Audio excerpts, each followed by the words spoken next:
സ്തോത്രം, സ്തോത്രം, സ്തോത്രം. ഇന്നലെ രാവിലെ ഫാമിലി സെമിനാറിന് വരാൻ കഴിയാത്തവർ പാസ്റ്ററുടെയൊക്കെ ചോദിക്കണം, അതിൻ്റെ സന്ദേശം ഒന്ന് കേൾക്കാൻ കഴിയുമോന്ന്. 2, എൻ്റെ കയ്യിലൊരു മാസികയുണ്ട്, ഇന്ത്യൻ മെസ്സഞ്ചർ. എൻ്റെ ഒരു കോപ്പി ഞാൻ പാസ്റ്ററുടെ കയ്യിൽ കൊടുത്തിട്ടുണ്ട്. അതിനകത്ത് എൻ്റെ വിശാലമായ ഒരു ആർട്ടിക്കിളുണ്ട്, ഹൗ ടു ബി ഹെൽത്തി, നല്ല ആരോഗ്യമുള്ളവരായിരിക്കാൻ എന്ത് ചെയ്യണം. കുറേയേറെ ടിപ്സാണ്. ഇന്നെനിക്ക് ബോംബെയിൽ നിന്ന് ഒരാളുടെ ഇമെയിൽ വന്നു, എനിക്ക് വായിച്ചപ്പോൾ കരച്ചിൽ വന്നു. അതിൻ്റെ 250 കോപ്പി തന്നാൽ എൻ്റെ മർത്തോമ ചർച്ചിലുള്ള എല്ലാവർക്കും കൊടുക്കാൻ ആഗ്രഹിക്കുന്നു. അപ്പോൾ അത് അസാധാരണമായ ഒരു ലേഖനമാണ്. അതിൻ്റെ ഫോട്ടോ കോപ്പി അദ്ദേഹത്തിൻ്റെയൊക്കെ ചോദിച്ചിട്ട് വാങ്ങിച്ച് ആ ഒരു ആർട്ടിക്കിൾ മാത്രം എടുത്താലും വേണ്ടിയില്ല, അത് നിങ്ങൾ സൂക്ഷിച്ചു വെച്ചിരുന്നാൽ നിങ്ങൾക്കും നിങ്ങളുടെ മക്കൾക്കും പ്രയോജനമായിരിക്കും.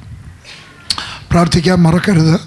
സമയമില്ലാത്തത് കൊണ്ട് അധികം വാചകം അടിക്കുന്നില്ല, ഒരു ജോക്ക് മാത്രം പറയാം. പ്രാർത്ഥിക്കാൻ മറക്കരുത് എനിക്ക് വേണ്ടി. ഞാനിവിടെ നിന്ന് കരയുകയായിരുന്നു.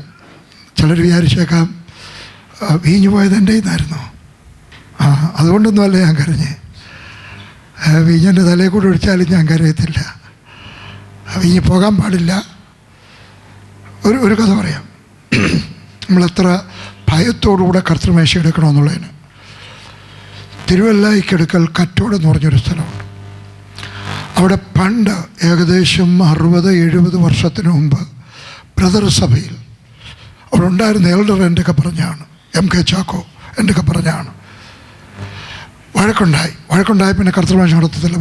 ബ്രദറുകാർക്കെല്ലാം ഞായറാഴ്ചയും കർത്തൃമേശയുണ്ട് ഇപ്പോഴും. വഴക്കുണ്ടായ പിന്നെ എടുക്കത്തില്ല, കാരണം ഐക്യതയില്ലാത്തതുകൊണ്ട്. പക്ഷേ കുറച്ച് നാൾ കഴിഞ്ഞിട്ടും വഴക്ക് തീരുന്നില്ല. അവസാനം ഒരു കൂട്ടർ പറഞ്ഞതുകൊണ്ട് നമുക്ക് കർത്തൃമേശ നടത്തിയേ ഒക്കത്തുള്ളൂ. മറ്റേ ഗ്രൂപ്പ് പറഞ്ഞു ഒക്കത്തില്ല. മറ്റേ പറഞ്ഞ് നടത്തും. എന്തായാലും മൂപ്പൻ, അവർക്ക് പാസ്റ്ററില്ല, മൂപ്പനേ ഉള്ളൂ. രണ്ടും ഒന്ന് തന്നെ. മൂപ്പൻ എന്തായാലും കർത്തൃമേശ വെച്ച് മറ്റേ ആൾ പറഞ്ഞു ഒക്കത്തില്ല. കർത്തൃമേശയുടെ അപ്പം കൊണ്ട് ചെന്നപ്പോൾ ആ നടത്തരുതെന്ന് പറഞ്ഞ മനുഷ്യൻ അപ്പം എടുത്ത് മുറ്റത്തോട്ട് ഏറ് കൊടുത്തു. ബ്രദറുകാർക്ക് അപ്പത്തോടും വീഞ്ഞിനോടും ബഹുമാനമില്ല. അവർ പറയുന്നത് ഓർമ്മ മാത്രമാണ്. അതാണ് അവരുടെ ടീച്ചിങ്. ശരിയാ, ഒരു വശത്തോടെ നമ്മൾ ബാലൻസ് ചെയ്ത് പഠിക്കണം. ഒരു വശത്ത് പഠിച്ചാൽ അത് മാത്രം ഇങ്ങനെ നീണ്ടുപോകും. അപ്പോൾ അതോടൊരു മുറ്റത്തോട്ട് ഏറ് കൊടുത്തു. ഇട്ടോന്ന് അതിലേക്കൂടെ പോയൊരു പട്ടി എടുത്തുകൊണ്ട് ഓടിക്കളഞ്ഞു.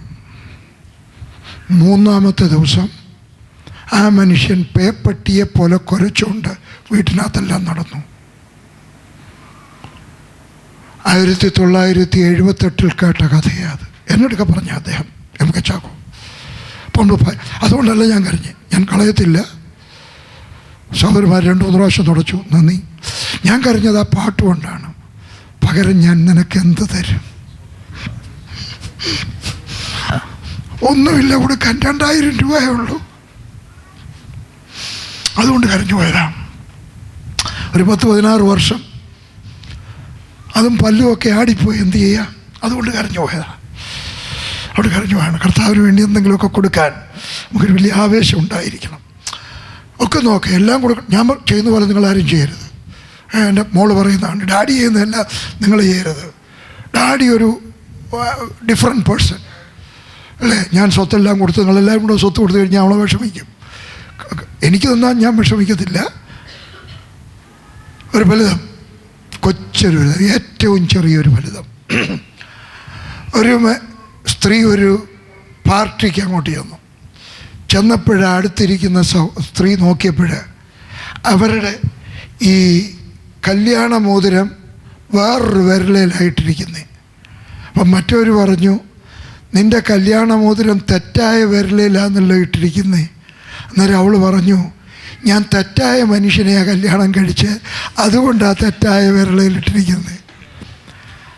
ആരും പറയരുത് ഇതെൻ്റെ കഥയാന്ന്. നിങ്ങളുടെ ദൈവം നിങ്ങളെ അനുഗ്രഹിക്കട്ടെ. ഹല്ലേലൂയ. ശനിയാഴ്ച അസാധാരണമായ ഒരു സന്ദേശമുണ്ട്. അന്ന് വിടുതലിൻ്റെ ദിവസമായിരിക്കും. അത് അത്ഭുതം കൊണ്ടല്ല, അതിൻ്റെ വിടുതലിന് തടസ്സമായി നിൽക്കുന്ന ചില കാര്യങ്ങളെപ്പറ്റി പറയുമ്പോൾ, അത് നാം ജീവിതത്തിനകത്ത് നേരെയാക്കുമ്പോൾ നമ്മൾ പ്രാർത്ഥിക്കാതെ തന്നെ വിടുതലും അത്ഭുതവും മോചനവും ഒക്കെ നടക്കും. വേദപുസ്തകം തുറക്കാം. മർക്കോസ് എഴുതിയ സുവിശേഷം. ചിലർ വിചാരിച്ചേക്കാം ഞാൻ പഴയ നിയമത്തിൽ നിന്ന് പ്രസംഗിക്കാത്ത മനുഷ്യനാണോ? അങ്ങനെയും ചിലർ പറയുന്നുണ്ട്. പഴയ നിയമത്തിൽ നിന്ന് പ്രസംഗിക്കാൻ പാടില്ല. ഇല്ല, ഞാൻ അങ്ങനെയൊന്നും പറയുന്നില്ല. ഞാൻ പഴയ നിയമത്തിൽ നിന്ന് പ്രസംഗിക്കും, പുതിയ നിയമത്തിൽ നിന്നും പ്രസംഗിക്കും. മർക്കോസ് എഴുതിയ സുവിശേഷം 4-ാം അധ്യായം അതിൻ്റെ 35-ാമത്തെ വാക്യം.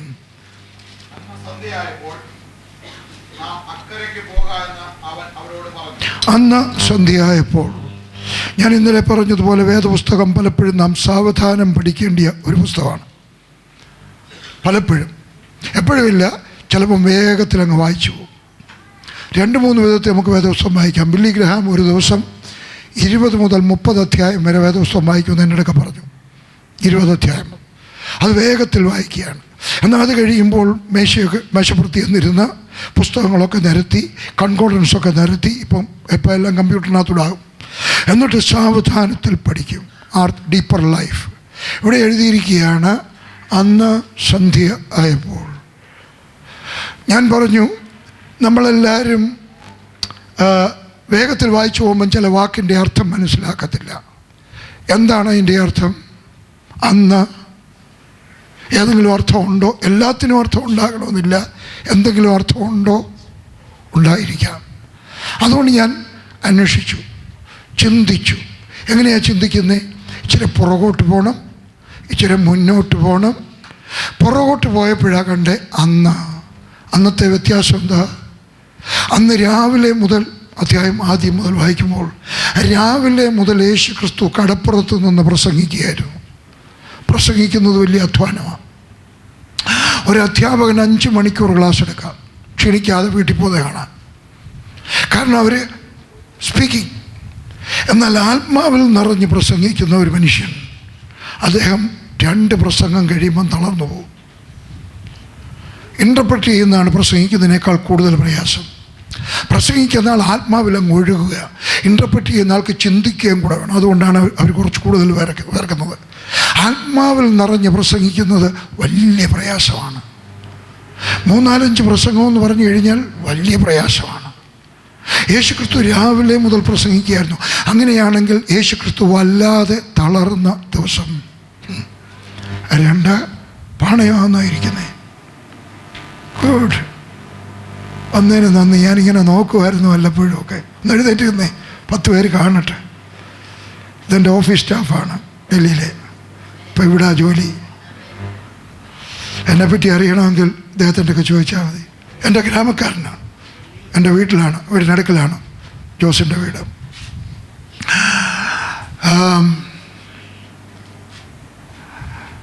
അന്ന് തളർന്ന ദിവസം, പ്രസംഗിച്ച് തളർന്ന ദിവസം. തീർന്നില്ല, കടപ്പുറത്ത് നിന്ന് പ്രസംഗിക്കുന്ന സമയം. ഭയങ്കര വെയിൽ, ഭയങ്കര ചൂട്, ഭയങ്കര ഹ്യൂമിഡിറ്റി. ഇവിടെ എനിക്ക് 2-3 കുപ്പി വെള്ളം വെച്ചിട്ടുണ്ട്. അവിടെ ആരാ വെള്ളം വെക്കുന്നേ? അപ്പോൾ വല്ലാതെ ക്ഷീണിച്ച ദിവസം. തീർന്നില്ല, പ്രസംഗിക്കുന്നതിനേക്കാൾ പ്രയാസമാണ് രോഗികൾക്ക് വേണ്ടി പ്രാർത്ഥിക്കുന്നത്. നിങ്ങൾ കണ്ടുണ്ടോ? ബെനിഹിനോ പോൾ ദിനകരനോ അങ്ങനെയുള്ള രോഗികൾക്ക് വേണ്ടി പ്രാർത്ഥിക്കുന്നവർ ഒന്ന് മാസമായിട്ട് പ്രാർത്ഥിച്ചിട്ട് അപ്പുറത്തോട്ട് ഓടിക്കളയും. അവരാ നിന്ന് എന്താ ഓരോരുത്തർക്കായിട്ട് പ്രാർത്ഥിക്കാത്ത? ഒന്നിച്ച് പ്രാർത്ഥിക്കാൻ എളുപ്പമാണ്. എന്നാൽ ഓരോരുത്തർക്കായിട്ട് പ്രാർത്ഥിക്കുമ്പോൾ അവരിലുള്ള ദുഷ്ടാത്മശക്തിയോട് എതിർക്കുകയാണ്. അപ്പോൾ അത്രയ്ക്കൂടെ അങ്ങ് തകരും. അവർ പിഴിഞ്ഞെടുക്കുന്നത് പോലാണ്. അവർ രോഗികൾക്കായിട്ട് പ്രാർത്ഥിക്കുമ്പോൾ വല്ലാതെ തളരും. യേശുക്രിസ്തു അന്ന് എന്ന് രാവിലെ മുതൽ വൈകിട്ട് വരെ പ്രാർത്ഥിച്ച് പ്രസംഗിച്ച് വെള്ളം പോലും കുടിക്കാതെ അവിടെ നിൽക്കുന്ന ദിവസം. ചുരുക്കി പറഞ്ഞാൽ യേശുക്രിസ്തു വല്ലാതെ തളർന്ന ദിവസം. അതവിടെ മനസ്സിൽ കിടക്കട്ടെ. അന്ന് സന്ധ്യയായപ്പോൾ. 2-ാമത്തെ കാര്യം, സന്ധ്യയായപ്പോൾ. നമ്മുടെ എല്ലാം ജീവിതത്തിന് ഒരു സന്ധ്യ ഉണ്ടാവും.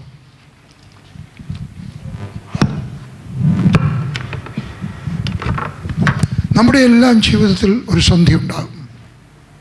പഴയ നിയമത്തിൽ നമ്മുടെ ഹീറോ, ആദ്യത്തെ ഹീറോ ആദാം, ഹാബേൽ, നോഹ, അതൊക്കെ കഴിഞ്ഞിട്ട് ആദ്യത്തെ ഹീറോ അബ്രഹാമാണ്. മറ്റൊരു ഹീറോ അല്ലെന്നല്ല ഞാൻ പറഞ്ഞത്, അബ്രഹാമാണ്. വേദപുസ്തകത്തിൽ എഴുതിയിരിക്കുകയാണ്, അബ്രഹാമിൻ്റെ കാലത്തുണ്ടായ ക്ഷാമത്തേക്കാൾ കൂടാതെ ഒരു ക്ഷാമം കൂടെ വെള്ളിയാഴ്ച മറ്റന്നാൾ പ്രസംഗിക്കുന്നതായിരിക്കും, നാളെ വൈകിട്ട്. ഒരു ക്ഷാമം കൂടെ ഉണ്ടായി ഇസ്ഹാക്കിൻ്റെ കാലത്ത്. അബ്രഹാം എക്സ്പ്ലോററായിരുന്നു, ഇസ്ഹാക്ക് സമാധാന പുരുഷനായിരുന്നു. അവരുടെ എല്ലാം ജീവിതത്തിൽ ക്ഷാമമുണ്ടായി. അങ്ങനെയാണെങ്കിൽ നമ്മുടെ ജീവിതത്തിൽ ഒരു ക്ഷാമം, ഒരു സന്ധ്യ ഉണ്ടാകും. എന്നും കുന്നും കുത്തരിയും ചോറുമല്ല, ചിലപ്പോഴൊക്കെ പട്ടിണിയും കഞ്ഞിയും ഒക്കെ വരും, രോഗം വരും. മറ്റുള്ളവർ ചോദിക്കും, നിങ്ങൾ പ്രാർത്ഥിക്കുന്നത് നിങ്ങൾക്ക് എന്താ ഇങ്ങനെ വന്നേ? അവർ ചോദിച്ചെന്ന് വരാം. അപ്പം നമ്മൾ പ്രതീക്ഷിക്കരുത്, ഡോണ്ട് എക്സ്പെക്റ്റ് ഇറ്റ്. പക്ഷേ അത് വന്നു കഴിഞ്ഞാൽ പരിഭ്രമിക്കരുത്. ഇത്രയേ ഉള്ളൂ ഞാൻ പറയുന്നത്. Don't expect it. നിങ്ങൾ എക്സ്പെക്റ്റ് ചെയ്യാമെങ്കിൽ അത് തന്നെ ആയിരിക്കും വരുന്നത്. ഇയ്യോബിൻ്റെ പുസ്തകത്തിനകത്ത് പറയുന്നുണ്ട്, എൻ്റെ ഒരു CD ഇവിടെ കാണും, നാളെ വാങ്ങിക്കണം. ഈ ബുക്ക് എൻ്റെ 4 പുസ്തകങ്ങളുടെ CD-യാണ്. 4 പുസ്തകങ്ങളുടെ CD. അത് നിങ്ങൾക്ക് കാറിനകത്ത് യാത്ര ചെയ്യുമ്പം കേട്ടുകൊണ്ടിരിക്കാം. ഞാൻ തന്നെ വായിച്ചതാണ് എൻ്റെ ശബ്ദത്തിൽ. അസാധാരണമാണ്. ഞാനിവിടെ ഉണ്ടെന്ന് അറിഞ്ഞില്ല കേട്ടോ. നിങ്ങൾ തീർച്ചയായിട്ടും അതെല്ലാം വായിക്കണം. കാറിനകത്ത് നടക്കുമ്പോൾ കാറിനകത്തിട്ട് കേൾക്കണം. അത്ഭുതങ്ങളുടെ താക്കോലിനകത്ത് ഞാൻ വിശദീകരിച്ചിട്ടുണ്ട്. ഇയ്യോബിന് എന്തുകൊണ്ട് ഇത്രയും കഷ്ടം വന്നു? നിങ്ങൾ ചിന്തിച്ചിട്ടുണ്ടോ? എന്തുകൊണ്ടാണ് ഇയ്യോബിന്, നീതിമാനായ ഇയ്യോബിന് എന്തുകൊണ്ട് ഇത്രയും കഷ്ടം വന്നു? ഇയ്യോബ് പറയുന്നുണ്ട്, ഞാൻ ഭയപ്പെട്ടത് എനിക്ക് സംഭവിച്ചു. എന്തുകൊണ്ടാണ് അവന് വന്നേ? അവൻ ഭയപ്പെട്ടത് 3-ാം അധ്യായത്തിൻ്റെ അവസാനം പറയുന്നു, ഞാൻ ഭയപ്പെട്ടത്. അതുകൊണ്ട് ഭയപ്പെടരുത്. അതാണ്ട് ഇവിടെ ഒരു നെഞ്ചിനകത്തൊരു വേദന, ഇനി ക്യാൻസറാന്ന് ഒരു സ്ത്രീ എൻ്റെ എന്ന് പറയാം, ബ്രദറെ നെഞ്ചിനകത്ത് വേദന, ഹാർട്ടിന് ഏതാണ്ട് കുഴപ്പമുണ്ട്. ഞാൻ പറഞ്ഞു, സഹോദരി ഹാർട്ട് ഇവിടെ അല്ല, ഇവിടെ. പിന്നെ ഇവിടെ എന്തുവാ പാസ്റ്ററേ? Don't be frightened. ഡോക്ടർമാർക്കും നഴ്സുമാർക്കും ഒക്കെ ഉള്ളൊരു താരാണത. അവരെല്ലാം ഈ മെഡിക്കലുമായിട്ട് ഡീൽ ചെയ്യുന്നതുകൊണ്ട് എന്തെങ്കിലും വരുമ്പോഴത്തേക്ക് അവർക്ക് വന്നതാണോ എനിക്കും? Don't expect it. പക്ഷേ ഒരു സന്ധ്യ വന്നു കഴിഞ്ഞാൽ നമ്മളുടെ എല്ലാം ജീവിതത്തിനകത്തൊരു സന്ധ്യ ഉണ്ടാകാനുള്ള സാധ്യതയുണ്ട്. കുഞ്ഞിൻ്റെ കാലൊടിഞ്ഞു പോയെന്ന് വരാം, നമ്മുടെ കാറ് മോഷണം പോയെന്ന് വരാം, ഇവിടെ അധികമില്ല അങ്ങനെ. എന്തെങ്കിലുമൊക്കെ നമ്മൾ പ്രതീക്ഷിക്കാത്തത്, നാട്ടിൽ നിന്നൊരു ഫോൺ വന്നെന്ന് വരാം, എന്തുകൊണ്ട് ദൈവമേ എന്ന് ചോദിച്ചെന്ന് വരാം. അന്ന് സന്ധ്യയായപ്പോൾ യേശു തൻ്റെ ശിഷ്യന്മാരോട് പറഞ്ഞു, നമുക്ക് അക്കരയ്ക്ക് പോകാം. സുവിശേഷങ്ങൾ 4ആണ്, മത്തായി, മർക്കോസ്, ലൂക്കോസ്, യോഹന്നാൻ. ഈ 4 സുവിശേഷത്തിനകത്തും 2 വിധത്തിലുള്ള ആളുകളെ നമുക്ക് യേശുവിനോട് കൂടെ കാണാം. ഒന്ന് പുരുഷാരം, മൾട്ടിറ്റ്യൂഡ്. 2 പുരുഷാരത്തിൻ്റെ മധ്യത്തിൽ ശിഷ്യന്മാർ, 12 പേര്. യേശുവിന് എത്ര ശിഷ്യന്മാരുണ്ടായിരുന്നു? 12 അപ്പോസ്തലന്മാർ, 24 ശിഷ്യന്മാർ, 70 ശിഷ്യന്മാർ, 120 ശിഷ്യന്മാർ, 500 ശിഷ്യന്മാർ. വേദപണ്ഡിതന്മാരുടെ അഭിപ്രായം യേശു ക്രിസ്തു ജീവിച്ചിരുന്ന കാലത്ത് 5000-ത്തിലധികം ശിഷ്യന്മാരുണ്ടായിരുന്നു എന്നാണ്. 12 അപ്പോസ്തലന്മാർ. ഇവിടെ പറയുന്നത് 12 അപ്പോസ്തലന്മാരെ പറ്റിയാണ്. ഈ 12 അപ്പോസ്തലന്മാർ മൾട്ടിറ്റ്യൂഡ്, പുരുഷാരത്തിൻ്റെ നടുക്ക. പക്ഷെ ദൈവം അവരെ കാണുമ്പോൾ പുരുഷാരത്തിൽ നിന്ന് വ്യത്യസ്തരായിട്ടാണ് കാണുന്നത്. അപ്പം ഞാനും നീയും ശിഷ്യനാണെങ്കിൽ എല്ലാവരുടെയും കൂടെ അല്ല കർത്താവ് നമ്മളെ കാണുന്നേ. നമ്മളെ ഒറ്റയ്ക്ക് ഒറ്റയ്ക്ക് ഒറ്റയ്ക്ക് ഒറ്റയ്ക്ക് ഒറ്റയ്ക്ക്. You are special, you are special, you are special. അടുത്തിരിക്കുന്ന ആളുടെ ഒക്കെ പറ, PG വർഗീസ് എന്നെ പറ്റിയാ പറയുന്നത്. അടുത്തിരിക്കുന്ന ആളുടെ പറ, PG വർഗീസ് നിന്നെ പറ്റിയാ പറയുന്നേ. You are special. Never degrade your self, never degrade. ചിലപ്പോൾ നിങ്ങളുടെ മുഖമൊക്കെ ഇങ്ങനെ ഇരിക്കുമായിരിക്കും. എന്നാലും എന്താ പറയുക, എന്നെ കാണാൻ കൊള്ളത്തില്ല. ആരാ പറഞ്ഞേ കാണാൻ കൊള്ളത്തില്ലെന്ന്? Never degrade yourself. നിങ്ങളുടെ സ്വയവിശ്വാസത്തിനനുസരിച്ച് മാത്രമേ ദൈവത്തിന് നിങ്ങളെ ഉപയോഗിക്കാൻ കഴിയത്തുള്ളൂ. അതുകൊണ്ട് സ്വയവിശ്വാസം ഉണ്ടാക്കിയെടുക്കണം. ചിലർ പ്രാർത്ഥിക്കുന്നേക്കാം, കർത്താവേ ഞാൻ മണ്ണാന്നേ, പൊടിയാന്നേ, പുഴുവാ. അയ്യോ, പൊടിയാന്നെങ്കിൽ ഇവിടെ കിടക്ക്, ഞങ്ങൾ ചവിട്ടട്ടെ. പുഴുവാന്നെങ്കിൽ അടുത്ത് ദൂരെ അറിയാം. പുതിയ നിയമത്തിലെ യേശു ക്രിസ്തുവിൻ്റെ രക്തത്താൽ വീണ്ടെടുക്കപ്പെട്ട ഒരു കുഞ്ഞ് പുഴുവല്ല, പൊടിയല്ല, മണ്ണല്ല, ദൈവവേദലാണ്. അടുത്തിരിക്കുന്ന ആളിൻ്റെയൊക്കെ പറഞ്ഞ് പി.ജി. ഹരീഷ് എന്നെ പറ്റിയാണ് പറയുന്നത്. സ്വോത്രം. ഹല്ലേലൂയ. You are special.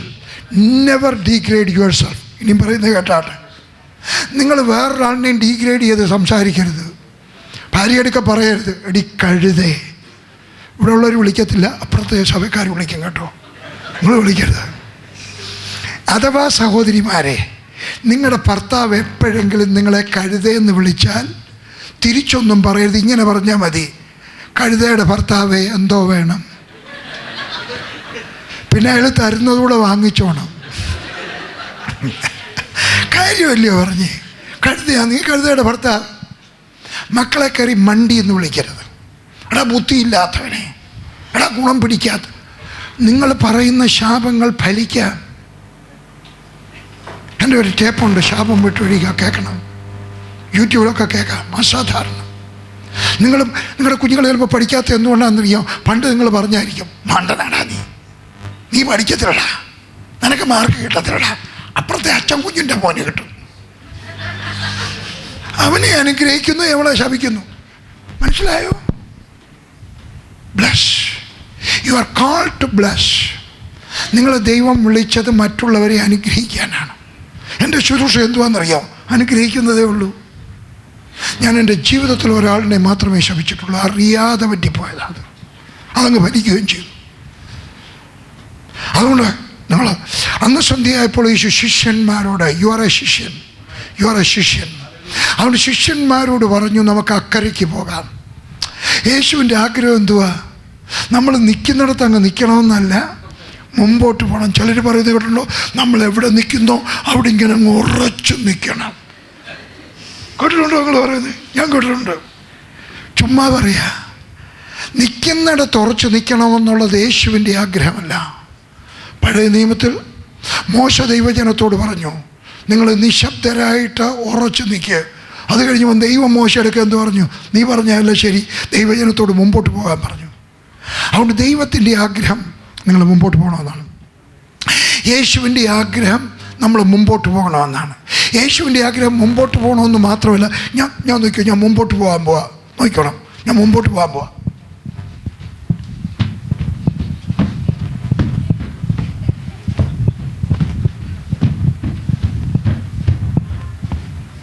എന്താ പോയി?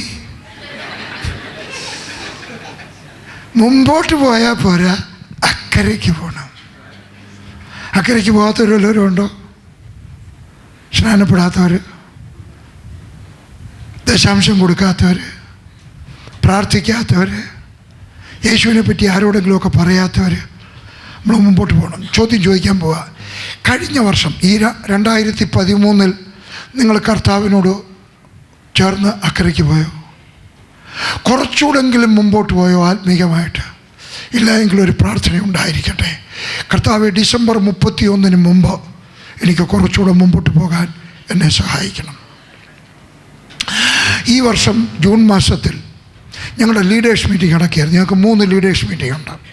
മാർച്ച് മാസത്തിൽ, നവംബർ മാസത്തിൽ 250 ലീഡർമാർ. ജൂൺ മാസത്തിൽ അതിനകത്തെ സെൻട്രൽ പാസ്റ്റർമാർ മാത്രം ഒരു 65-70 പേര് കാണും. ഭാര്യമാരോടൊക്കെ ആകുമ്പം 100 പേരിലധികം വരും. ബാംഗ്ലൂർ വെച്ച് നടത്തുകയാണ്. ഒരു സഹോദരൻ പ്രസംഗിച്ചു കഴിഞ്ഞപ്പോൾ ഒരു നാഗ്പൂരുകാരൻ സഹോദരൻ അവസാനം പറഞ്ഞു, ഞാനിപ്പോൾ നിങ്ങളെ ഡിസ്മിസ് ചെയ്യാൻ പോവാണ്. നിങ്ങൾ ഓരോരുത്തരത്ത് ഭാര്യയും ഭർത്താവും കൂടെ പോയിരുന്ന് ചിന്തിച്ചാട്ടെ, ജീവിതത്തിനകത്ത് എന്തെങ്കിലും അഡ്ജസ്റ്റ് ചെയ്യാനുള്ള എന്തെങ്കിലും ഉണ്ടോ, ചിന്തിച്ചാട്ടെ. ഞാനും ലില്ലിയും കൂടെ വെളിയിലിറങ്ങിപ്പോയി ഒരു കല്ലേലിരുന്നു. എന്നിട്ട് ഞാൻ പറഞ്ഞു, ലില്ലി, എനിക്ക് അഡ്ജസ്റ്റ് ചെയ്യാൻ ഒരു സ്ഥാനം ഉണ്ടെന്നൊരു തോന്നൽ. ഞാൻ നാട്ടിൽ ചെല്ലുമ്പോൾ ആളുകൾ എൻ്റെ 20 തരും, ടീവിന് തരുന്നു, പോക്കറ്റ്. എനിക്ക് ബുക്ക് സ്റ്റാൾ കാണും. ഞാൻ അവരൊക്കെ പറയും ബുക്ക് സ്റ്റാളിൽ കൊടുത്ത് അടച്ചാൽ പറയില്ല, ബ്രദറിൻ്റെ കയ്യിൽ തന്നെ തരണം. ശരി, വാങ്ങിച്ച് പോക്കറ്റ് വെക്കുന്നു. അഡ്രസ്സുണ്ടോ എഴുതണം, അഡ്രസ്സുണ്ടോ തന്നാട്ടെ. ചിലർ വന്നിട്ട് പറയും ഇത് ലില്ലി അമ്മാമ്മയ്ക്കുള്ളതാണ്. ഞാൻ അത് വാങ്ങിച്ച് ഇപ്പുറത്തെ പോക്കറ്റ് വെക്കും. ഞാൻ പറഞ്ഞു, ലില്ലി, എനിക്കൊരു സംശയം. ചിലപ്പോൾ അബദ്ധവശാൽ എൻ്റെ പണം, ദൈവത്തിൻ്റെ പണം എൻ്റെ പോക്കറ്റിൽ പോയോ? എൻ്റെ പണം ദൈവത്തിൻ്റെ പോയോ? എനിക്ക് യാതൊരു പരാതിയില്ല. പക്ഷേ അബദ്ധവശാൽ ഞാൻ വളരെ കെയർഫുള്ളാണ് പണത്തിൻ്റെ കാര്യത്തിനകത്ത്, വളരെ കെയർഫുള്ളാണ്. എങ്കിലും ഒരു സംശയം, അറിയാതെങ്ങാണം ദൈവത്തിന് കിട്ടിയത് ഇങ്ങനെ പോക്കറ്റ് മാറിപ്പോയിട്ടുണ്ടോ? ഞാൻ പറഞ്ഞില്ലേ, ഇന്ന് മുതൽ ഞാൻ കുറച്ചുകൂടെ കെയർഫുൾ ആകാൻ പോവാണ്. ഞാനതോട് പ്രസംഗിച്ചു, തിരിച്ചു വന്നു, ദുബായി പോയി. ദുബായി ചെന്ന് കഴിഞ്ഞപ്പോൾ ഒരു സംശയം, സ്വോത്രകാഴ്ചയിടാൻ എവിടുന്നാണ് പൈസ എടുക്കുന്നത്? എൻ്റെ കയ്യിൽ ദൈവവേലയ്ക്ക് തന്ന, കാരണം ഒരു ദിവസം 3-4 മീറ്റിങ്ങാണ്. ഇവിടെ വന്നപ്പം എൻ്റെ തൊണ്ട വയ്യാഞ്ഞുകൊണ്ട് 2 കൊണ്ട് ലിമിറ്റ് ചെയ്തു. ദുബായിൽ അങ്ങനെയല്ല, രാവിലെ ഒരു മീറ്റിംഗ്, 2 മീറ്റിംഗ്. അപ്പോൾ ഒരു 5-6 സ്വോത്രകാഴ്ച ഇടുമ്പോഴത്തേക്ക് എൻ്റെ കയ്യിലെ പൈസ എല്ലാം തീരുന്നു. അപ്പം ദൈവത്തിൻ്റെ കൈ കിട്ടിയ പൈസ ഇടാമോ? ഞാൻ തീരുമാനിച്ചു, ഞാൻ ദശാംശം ഇടുന്നില്ല, എന്നാലും ദൈവത്തിൻ്റെ എടുക്കത്തില്ല. എടുത്താൽ ദൈവം പണങ്ങുമെന്ന് എനിക്ക് തോന്നുന്നില്ല കേട്ടോ, സത്യം പറയുകയാണ്, ഇല്ല, തോന്നുന്നില്ല. എങ്കിലും ഞാൻ തീരുമാനിച്ചു. മീറ്റിംഗ് എല്ലാം കഴിഞ്ഞു, ഞാൻ തിരികെ പോവുകയാണ്. എയർപോർട്ടിൽ ചെന്നു. ഒരു 3-4 വർഷമായിട്ട് എയർപോർട്ടിൽ ചെന്ന് ഇരിക്കുമ്പം ഒരു കപ്പ് കാപ്പി വാങ്ങിച്ച് കുടിക്കുന്ന എനിക്കൊരു ഇഷ്ടമാണ്. നേരത്തെ ഇല്ലായിരുന്നു, ഒരു 4-5 വർഷമേ ആയുള്ളൂ. അപ്പം ഞാൻ വിചാരിച്ചു ഒരു കപ്പ് കാപ്പി കുടിക്കാം. കാപ്പി വാങ്ങിക്കാനായിട്ട് ചെന്നു. കോഫ് എവിടെ ഒരു കടയിൽ ചെന്നു, എയർപോർട്ടിനകത്ത്. എത്രയാ? അവരുടെ 23 രൂപ. ഞാൻ പറഞ്ഞു, വേണ്ട, എൻ്റെ കയ്യിൽ അത്രയും പൈസ ഇല്ല. ഞാൻ അപ്പുറത്ത് ചെന്ന് ചിന്തിച്ചു, എടാ ഞാനൊരു ഒത്തിരി ഒരു വലിയ തുകയും കൊണ്ടാണ് തിരിച്ചു പോകുന്നത്. 1 മാസത്തെ മീറ്റിങ്ങാണ്, എല്ലാം ടീമിൻ്റെയാണ്. ഞാൻ ഇത്രയും അധ്വാനിച്ചും വെച്ച് ഞാൻ ഇതിനകത്തുനിന്ന് 23 അവരുടെ രൂപ എടുത്തിട്ട് ഒരു കപ്പ് കാപ്പി വാങ്ങിച്ച് എൻ്റെ അവസാനത്തെ ആ യാത്രയിൽ ഞാൻ എൻജോയ് ചെയ്താൽ ദൈവം എടുക്കപ്പെടുമോ? എങ്കിലും ഞാനൊരു തീരുമാനമെടുത്തു, ഞാൻ ദൈവത്തോട് കുറേ കൂടെ വിശ്വസ്തനായിട്ട് മുമ്പോട്ട് പോകും. Don't be A stagnant Christian.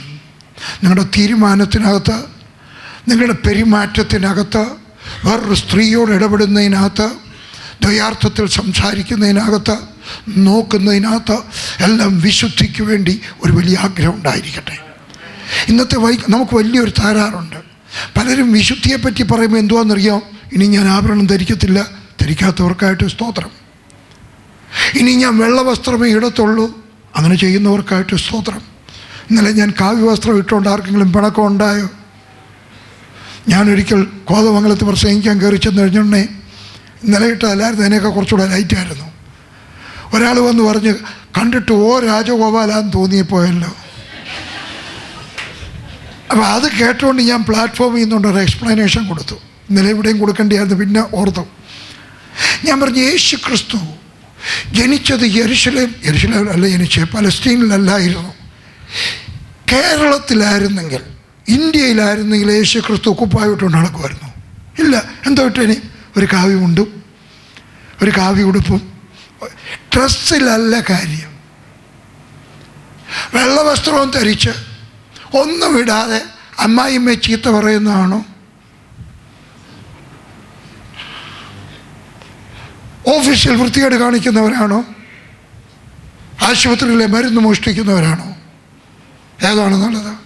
നിൻ്റെ ജീവിതത്തിനകത്ത് നീ കർത്താവിനോടുകൂടെ മുമ്പോട്ട് പോകണം. 10 കൽപ്പനയിൽ ഞാൻ ഇന്നലെ ചോദിച്ചായിരുന്നു, 10 കൽപ്പന എത്ര 10 കൽപ്പന? 10 ഷുവർ? 10 കൽപ്പനയിൽ 4 ഉപദേശം, 6 ജീവിതം. ചിന്തിക്കേണ്ട കാര്യമാണ്. പഴയ നിയമത്തിലെ ദൈവത്തിൻ്റെ കൽപ്പനകളെല്ലാം നിങ്ങളെടുത്ത് നോക്കാമെങ്കിൽ ദൈവവുമായിട്ടുള്ള ഉപദേശം കുറച്ചും മനുഷ്യനുമായിട്ടുള്ളത് കൂടുതലുമാണ്. യേശുക്രിസ്തുവിൻ്റെ പുതിയ നിയമത്തിലെ ഉപദേശം നോക്കിയാലും ഞാൻ ഉപദേശത്തിന് ഡീഗ്രേഡ് ചെയ്യുകയല്ല, ദൈവവുമായിട്ടുള്ള ഉപദേശങ്ങൾ കുറച്ചും മനുഷ്യനുമായിട്ടുള്ളത് കൂടുതലും. നമ്മുടെ ജീവിതത്തിന് കൂടുതൽ ഇമ്പോർട്ടൻസ് കൊടുക്കണം. അതിനകത്ത് നമ്മൾ മുമ്പോട്ട് പോകണം വിശുദ്ധിക്ക് വേണ്ടി. യേശുക്രിസ്തു ശിഷ്യന്മാരോട് പറയുകയാണ്, വരിക, നമുക്ക് അക്കരയ്ക്ക് പോകാം. അടുത്ത പോയിന്റ്, നമുക്ക് അക്കരയ്ക്ക് പോകാം. യേശുവില്ലാതെ അക്കരയ്ക്ക് പോകരുത്. എവിടെ പോയാലും യേശു കൂടെ ഉണ്ടായിരിക്കണം. ഖത്തറിൽ വന്നാലും യേശു കൂടെ ഉണ്ടായിരിക്കണം. കേരളത്തിലേക്ക് തിരിച്ചു പോകുമ്പോഴും യേശു കൂടെ ഉണ്ടായിരിക്കണം. ചിലപ്പോൾ നീ പൊട്ടിപ്പാളീസായിട്ടായിരിക്കും ചിലപ്പോൾ നീ കേരളത്തിലോട്ട് തിരിച്ചു പോകുന്നത്.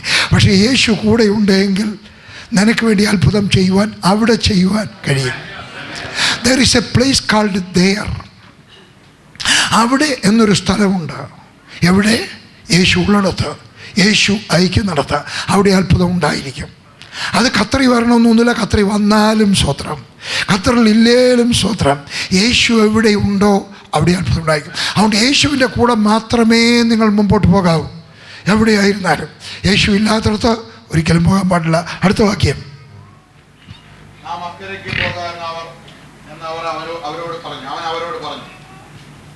അടുത്തത്.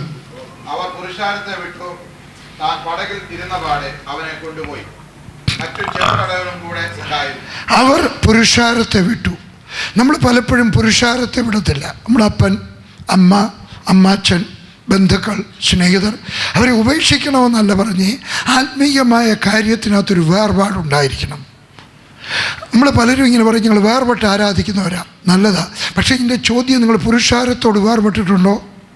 പാപത്തോട് വേർപെട്ടിട്ടുണ്ടോ? ചിലർ രക്ഷിക്കപ്പെടും, സ്നാനപ്പെടും, സഭ ഇഞ്ഞ് മാറും. നേരത്തെ പോയിക്കൊണ്ടിരുന്ന ഉരുളക്കിഴങ്ങ് സഭയിലാണ്, ഇപ്പോൾ ഇഞ്ഞ് സവാള സഭയിലോട്ട് വന്നു. പക്ഷേ സ്വഭാവത്തിന് യാതൊരു മാറ്റവും ഇല്ല. ഇപ്പോഴും രാത്രിയിലിരുന്ന് ഇൻ്റർനെറ്റിനകത്ത് അതും ഇതുമൊക്കെ കാണും. ഇവിടുത്തെ കാര്യമല്ല, അപ്പുറത്തെ സഭയിലെ കാര്യം പറയാം. എന്തോ വ്യത്യാസം? നമുക്ക് ഒരു സഭയിലുള്ള വേർപാടല്ല. ഞാൻ സഭയിലെ വേർപാടിൽ വിശ്വസിക്കുന്നു. ഞാൻ ഇന്നലെ എൻ്റെ സാക്ഷ്യം കേട്ടല്ലോ. പണയത്തിൻ്റെ ഒക്കെ ചോദിച്ചാൽ മതി. ഞാൻ ഈ പറഞ്ഞ എല്ലാം പണയത്തിനറിയാം. ജോസിന്, എൻ്റെ വീടിന് തൊട്ടടുക്കലാണ് ജോസിൻ്റെ വീട്. ഞാൻ ജോസിനെ ആദ്യം കാണുമ്പോൾ ജോസ് ഇത്രയേ ഉള്ളൂ, കൊച്ചു പയ്യനാണ്. ജോസിന് എൻ്റെ അപ്പനെ അറിയാം, അമ്മയെ അറിയാം, എൻ്റെ വീടറിയാം, എല്ലാം അറിയാം. എൻ്റെ വീട് കഴിഞ്ഞിട്ടാണ് ജോസിൻ്റെ വീട്ടിൽ പോകേണ്ടത്. ഞാൻ വേർപാടിൽ വിശ്വസിക്കുന്നു. പക്ഷെ നമുക്ക് ആ ഒരു വേർപാട് മാത്രമല്ല, പുരുഷാരത്തെ, ദൈവമില്ലാത്തവരുമായിട്ടുള്ള ആരാധനയെ, ഇതെല്ലാം ഉപേക്ഷിച്ച് മാറിയിരിക്കണം. നമുക്കൊരു വലിയ തകരാറുണ്ട്.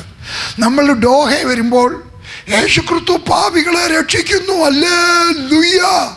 നാട്ടിൽ ചെല്ലുമ്പോൾ പാപമോചനത്തിന് മാമോദീസ ഒന്ന് മാത്രമേ ഉള്ളൂ എന്ന് ഏറ്റുപറയുന്നു.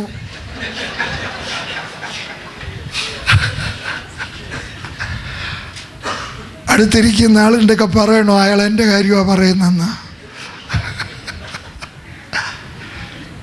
ഈ ഇരട്ടത്താപ്പ് പാടില്ല കേട്ടോ. അവിടെ ഇവിടെ നിൻ്റെ സാക്ഷ്യം ഒന്നായിരിക്കണം. യാക്കോബിനെ പോലെ ആവരുത്. കൈയല്ല ഏശാവിൻ്റെ, ശബ്ദം യാക്കോബിൻ്റെ. ഇരട്ട അഭിനയം പാടില്ല കേട്ടോ. പാപികളെ ഇവിടെ രക്ഷിക്കുന്നെങ്കിൽ, യേശുക്രിസ്തുവിൻ്റെ രക്തം പാപികളെ ഇവിടെ രക്ഷിക്കുന്നെങ്കിൽ, നാട്ടിൽ ചെല്ലുമ്പോഴും അത് തന്നെ ആയിരിക്കണം പറയണ്ടേ. ചിലരുടെയൊക്കെ മുഖം വല്ലാതായല്ലോ പാസ്റ്ററെ. ഞാനങ്ങ് നിർത്തിയേക്കട്ടെ. നിങ്ങളുടെ നന്മയ്ക്ക് പറയുകയാണ്. അവർ പുരുഷാരത്തെ വിട്ടു. നമ്മുടെ പുരുഷാരത്തെ വിട്ടു. നിങ്ങൾ അല്ലെങ്കിൽ കിടന്നോട്ടോ, അല്ലെങ്കിൽ കിടന്നോട്ടോ കേട്ടോ, കിടന്നോട്ടോ. നാളെ വൈകിട്ട് വേണ്ട. പുരുഷാരത്തെ വിടണം, പാപത്തെ വിടണം, പാപത്തോട് സലാം പറയണം കംപ്ലീറ്റ്. ഞാനീ പറഞ്ഞതിൻ്റെ അർത്ഥം അപ്പച്ചൻ്റെ കൂടെ പ്രാർത്ഥിക്കരുതെന്നല്ല. അപ്പച്ചൻ രക്ഷിക്കപ്പെട്ട മനുഷ്യനല്ലോ എന്ന് വിചാരിച്ചു. കള്ളു കുടിക്കുന്ന അപ്പച്ചനാ. വൈകുന്നേരം മുതൽ വേടാ പ്രാർത്ഥിക്കാവണ്ട എന്ന് പറഞ്ഞാൽ അപ്പച്ചനോട് ഞാൻ പ്രാർത്ഥിക്കത്തില്ലെന്ന് പറയരുത്. അല്ല, പ്രാർത്ഥിച്ചാട്ടെ. നമ്മുടെ സ്നേഹം കൊണ്ട് വേണം അവർ കുറച്ചുകൂടെ എടുക്കാൻ. നമ്മുടെ പെരുമാറ്റം കൊണ്ട് വേണം. നീ മഹാഭാവിയാണെന്ന് പറഞ്ഞാൽ, എൻ്റെ ഒരു അമ്മാച്ചനുണ്ടായിരുന്നു. എൻ്റെ കുടുംബത്തിൽ ഒറ്റ ഒരാളെ ഉള്ളായിരുന്നു രക്ഷിക്കപ്പെട്ടെ. എൻ്റെ അപ്പച്ചൻ്റെയും അമ്മച്ചൻ്റെയും കുടുംബത്തിൽ നിന്നെല്ലാം രക്ഷിക്കപ്പെട്ട ഒരാളെ ഉള്ളൂ, ബ്രദറുകാർ. എല്ലാവരോടും സുവിശേഷം പറയും. ഏത് വീട്ടിൽ ചെന്നാലും വൈകുന്നേരം മീറ്റിംഗ് നടത്തും. ഉദ്യോഗസ്ഥനാണ്, ഗവൺമെൻറ് ഉദ്യോഗസ്ഥനാണ്. ഏത് വീട്ടിൽ ചെന്നാലും സുവിശേഷം പറയും. റോഡിൽ നിന്ന് ഓപ്പണിങ് നടത്തും. രാവിലെ ദൈവത്തിൻ്റെ ആത്മാവ് പ്രവർത്തിച്ചാൽ തിരുവനന്തപുരത്ത് താമസം, തിരുവനന്തപുരത്ത് മെഡിക്കൽ കോളേജിൻ്റെ അവിടെ ചെന്നിട്ട് ആളുകൾക്കെല്ലാം വഴി പറഞ്ഞു കൊടുക്കും. അസാധാരണമായ മനുഷ്യൻ. ഞങ്ങളുടെ യാക്കോബ പള്ളിയിൽ കുടുംബത്തിൽ അവിടെ കൺവെൻഷനല്ല, പെരുന്നാൾ നടക്കുന്ന സമയത്ത് എല്ലാ വർഷവും 3-4 ദിവസം അവിടെ വന്നിട്ട് ഓപ്പൺ എയർ നടത്തും. ഒറ്റ ഒരാളിനെ രക്ഷയുടെ അനുഭവത്തിൽ കൊണ്ടുവന്നില്ല. ഒരാളിന്. എന്താ കാര്യം? നിങ്ങളെയൊക്കെ ദൈവം തെരഞ്ഞെടുത്തത് മുൻനിർണയിച്ചു വെച്ചിരിക്കുകയാണ് നരകത്തിലേക്ക് പോകാൻ. എന്നാൽ ദൈവത്തിൻ്റെ കൃപയാൽ ദൈവം എന്നെ മുൻനിർണയിച്ചു സ്വർഗത്തിൽ പോകാനായിട്ട്. ആരെങ്കിലും രക്ഷിക്കപ്പെടുമോ? അതല്ല ഞാൻ പറഞ്ഞേ. അതുകൊണ്ട് നമ്മുടെ പുരുഷാർത്ഥം, നമ്മുടെ ആത്മീകമായ നിലയിൽ നമ്മൾ അവരെ വിട്ടു മാറണം. അവൻ പുരുഷാരത്തെ വിട്ട് താൻ പടകിൽ ഇരുന്ന പാടെ അവനെ കൊണ്ടുപോയി. മറ്റു ചെറുപടകളും കൂടെ ഉണ്ടായിരുന്നു. യേശു ഇരുന്ന അതേപോലെ കൊണ്ടുപോയി. അന്ന് ഞാൻ പറഞ്ഞല്ലോ, യേശുവിൻ്റെ സ്ഥാനത്ത്, യേശുവിൻ്റെ ശിഷ്യന്മാരുടെ സ്ഥാനത്ത് ഞാനായിരുന്നെങ്കിൽ ഞാൻ ഒരിക്കലും അക്കരയ്ക്ക് പോകത്തില്ലായിരുന്നു. ഞാൻ പോകാൻ തയ്യാറാവത്തില്ലായിരുന്നു. അതുകൊണ്ടാണ് ദൈവം എന്നെ അന്ന് സൃഷ്ടിക്കാൻ. കാരണം എന്നെ വിളിച്ച അക്കരയ്ക്ക് വാന്ന് പറഞ്ഞ് ഞാൻ പറഞ്ഞു, ഞാൻ വരുന്നില്ല, കർത്താവ് പോവും, ബാക്കിയുള്ളവരോട് വരട്ടെ. എന്താ കാരണം? എനിക്ക് ഇച്ചിരി കോമൺ സെൻസ് ഉണ്ട്. ഞാൻ യേശുവിനെ പഠിപ്പിക്കാൻ ശ്രമിച്ചതായിരുന്നു. യേശുവെ ഇപ്പോൾ പോകുന്നത് ശരിയല്ല. കാരണം രാത്രിയാണ്, രാത്രിയിൽ അവിടെ കൊടുങ്കാറ്റുണ്ടാകുന്നത്. ഞാൻ പറഞ്ഞല്ലോ, ഞാൻ 5 പ്രാവശ്യം അവിടെ പോയിട്ടുണ്ട്, ഈ കടലിൽ പോയിട്ടുണ്ട്. നല്ല പോകാൻ കഴിവുള്ളവരൊക്കെ ഒന്ന് പോകുന്നത് നല്ലതാണ്, സൗകര്യം ഉണ്ടെങ്കിൽ. ഞാനവിടെ പോയിട്ടുള്ളതുകൊണ്ട് എനിക്കറിയാം. അവിടെ രാത്രി മാത്രമേ കൊടുങ്കാറ്റുണ്ടാകത്തുള്ളൂ. ഞാൻ അവർക്ക് ചോദിച്ചിട്ടുണ്ട്, അവിടുത്തെ മുക്കന്മാരൊക്കെ ചോദിച്ചിട്ടുണ്ട്. അവർ പറഞ്ഞിട്ടുണ്ട് രാത്രി മാത്രമേ കൊടുങ്കാറ്റുണ്ടാകത്തുള്ളൂ, രാവിലെ നല്ല സുന്ദരമായിരിക്കും. അപ്പം ഞാൻ ഈ ശിഷ്യന്മാരിൽ ഒരാളാണെങ്കിൽ പറഞ്ഞു, കർത്താവേ, നീ തടിപ്പണിക്കാരനാണ്, ഞാൻ മുക്കുവനാണ്, ഞാൻ ഇവിടെയാണ് ജനിച്ചത്, ഈ കടലിലാണ് ജനിച്ചത്, കടലിലാണ് കൊച്ചു കുഞ്ഞുങ്ങളെപ്പോലെ ഞാൻ ഓളമിട്ട് നടന്നത്. എനിക്ക് ഈ കടലിനെ പറ്റി അറിയാം. ഇവിടെ രാത്രിയിൽ ഒരു വലിയ കാറ്റുണ്ടാകും, അതുകൊണ്ട് നമുക്ക് രാവിലെ പോകാം. യേശു പറയുകയാണ്, അല്ല, ഇപ്പം തന്നെ പോകണം. എന്തുകൊണ്ട്?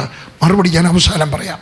രണ്ടാമതൊരു കാര്യം, കർത്താവേ, നീ വല്ലാതെ ക്ഷീണിച്ചിരിക്കുന്നു. ഞാൻ മുമ്പേ പറഞ്ഞ പോയിൻ്റ്, വല്ലാതെ ക്ഷീണിച്ചിരിക്കുന്നു, നിനക്കൊരു ഗ്ലാസ് വെള്ളം ആവശ്യമുണ്ട്. നിൻ്റെ ഈ വേർപ്പുകൊണ്ട് കുതിർന്ന കുപ്പായം ഒന്ന് മാറ്റി വേറൊരു കുപ്പായം ഇടേണ്ടത് ആവശ്യമുണ്ട്. നീ ഒന്ന് കിടന്നുറങ്ങിയായിട്ടൊരു ആഹാരമൊക്കെ കഴിച്ചിട്ട് രാവിലെ പോകാം. നീ തളർന്നു പോയല്ലോ. യേശു പറയുകയാണ്, അല്ല, ഇപ്പം തന്നെ പോകണം. എന്തുകൊണ്ട്? അതിൻ്റെ മറുപടി ഞാൻ അവസാനം പറയാം. തീർന്നില്ല. കർത്താവേ, ഞങ്ങളും ക്ഷീണിച്ചിരിക്കുക. നീ പ്രസംഗിച്ചുകൊണ്ടിരിക്കുമ്പോൾ ഞങ്ങൾ ആളുകളെ ഇരുത്തുന്നു, അങ്ങോട്ട് നടക്കുന്നു, ഇങ്ങോട്ട് നടക്കുന്നു, ആളുകളെ വരി നിർത്തുന്നു പ്രാർത്ഥിക്കാനായിട്ട്. ഞങ്ങളും തളർന്നിരിക്കുക. കപ്പലിനകത്തോട്ട് കയറിക്കഴിഞ്ഞു കഴിഞ്ഞാൽ നിനക്ക് സുഖമായിട്ട് കയറി കിടന്നുറങ്ങാം. ഞങ്ങൾ വേണോ ഇത് തുഴയാൻ? ഞങ്ങളോട് കരുണ കാണിക്ക്, രാവിലെ പോകാം. യേശു പറയുകയാണ്, അല്ല, ഇപ്പോൾ തന്നെ പോകാം. എന്തുകൊണ്ട്? മറുപടി ഞാൻ അവസാനം പറയാം. നാലാമത്തെ കാര്യം, കർത്താവേ, അങ്ങോട്ട് ചെല്ലുമ്പം കാറ്റ് വന്നു കഴിഞ്ഞാൽ ഒരു കുഴപ്പമുണ്ട്. ഈ കപ്പൽ ചിലപ്പോൾ ഒന്ന് തിരിഞ്ഞാൽ പിന്നെ എങ്ങോട്ടാണ് പോകുന്നതെന്നറിയത്തില്ല. അന്നത്തെ കാലത്ത് വടക്ക് നോക്കി യന്ത്രമില്ല. ദിക്ക് തെറ്റിപ്പോയാൽ ചെല്ലുന്നത് വേറൊരു സ്ഥാനത്തായിരിക്കാം. അതുകൊണ്ട് നമുക്ക് രാവിലെ പോകാം. യേശു പറയുകയാണെങ്കിൽ ഇപ്പോൾ തന്നെ പോകണം. എന്തുകൊണ്ട്? ഇനിയുണ്ട് കർത്താവേ കാരണങ്ങൾ. എനിക്ക് 3, 4, 5, 6, 7 ഇനിയുമുണ്ട്. ഇതാ എൻ്റെ അമ്മ പറയുന്നു, ഇതാ എൻ്റെ അപ്പൻ പറയുന്നു, പത്രോസ് പറയും, എൻ്റെ ഭാര്യ പറയുന്നു, എൻ്റെ അമ്മായിമ്മ പറയുന്നു, എന്നെ ഇട്ടിട്ട് പോകല്ലേ. രാത്രി പോയി കഴിഞ്ഞ് ചത്തുപോയാൽ യേശു അങ്ങ് നടന്നു പോവും, അച്ചായൻ ചത്തുപോകും. എൻ്റെ ഭാര്യ പറയുന്നു പോകരുതെന്ന്. അതുകൊണ്ട് ദയവായി നമുക്ക് രാവിലെ പോകാം. എല്ലാം ഇപ്പോൾ തന്നെ പോകണം. എന്തുകൊണ്ട്? ഒത്തിരി കാര്യങ്ങളുണ്ട്. എൻ്റെ കൂട്ടുകാർ പറയുന്നു, എൻ്റെ വീട്ടുകാർ പറയുന്നു, എൻ്റെ നാട്ടുകാർ പറയുന്നു, നമുക്ക് രാവിലെ പോകാം. അല്ല, ഇപ്പോൾ തന്നെ പോകണം. എന്തുകൊണ്ട്? അവൻ ഇരുന്ന പാടെ ക്ഷീണിച്ച അവനെ കൊണ്ടുപോയി. അവൻ വേച്ചായിരിക്കാൻ പോയത്. അതേപോലെ അവർ കൊണ്ടുപോയി, വെള്ളം പോലും കൊടുക്കാതെ കൊണ്ടുപോയി. ഹല്ലേലൂയ. തിരിച്ച് മുമ്പോട്ട് 36 കൊണ്ടുപോയി. മറ്റ് ചെറുപടകുകളും കൂടെ ഉണ്ടായിരുന്നു, ചെറിയ പടകുകൾ കൂടെ ഉണ്ടായിരുന്നു, ചെറിയ പടകുകൾ. യേശുവിൻ്റെ പടകിനകത്തോട്ട് കഴിയുമ്പോൾ 12 പേർക്ക് കയറാവുന്ന പടകാണ്. നിങ്ങൾക്ക് അവിടെ ചെല്ലാമെങ്കിൽ യേശുവിൻ്റെ കാലത്ത് ചിലപ്പോൾ യേശു പോയ കപ്പലായിരിക്കാം, അല്ലെങ്കിൽ ആ കാലത്തിലുള്ള ഒരു കപ്പൽ ഇപ്പോഴും അവിടെ അവർക്ക് കണ്ടു കിട്ടിയിട്ടുണ്ട്, അവിടെ വെച്ചിട്ടുണ്ട്. നമുക്ക് ദൂരെ നിന്ന് കാണാം, അടുത്ത് നിന്ന് കാണാം, തൊടാനൊക്കത്തില്ല, കാണാം. ഒരു 12, 15, 20 പേർക്ക് ഇരിക്കാവുന്ന ഒരു കപ്പൽ. അതിൻ്റെ കൂടെ മറ്റു കൊച്ചു പടകുകളും പോയി.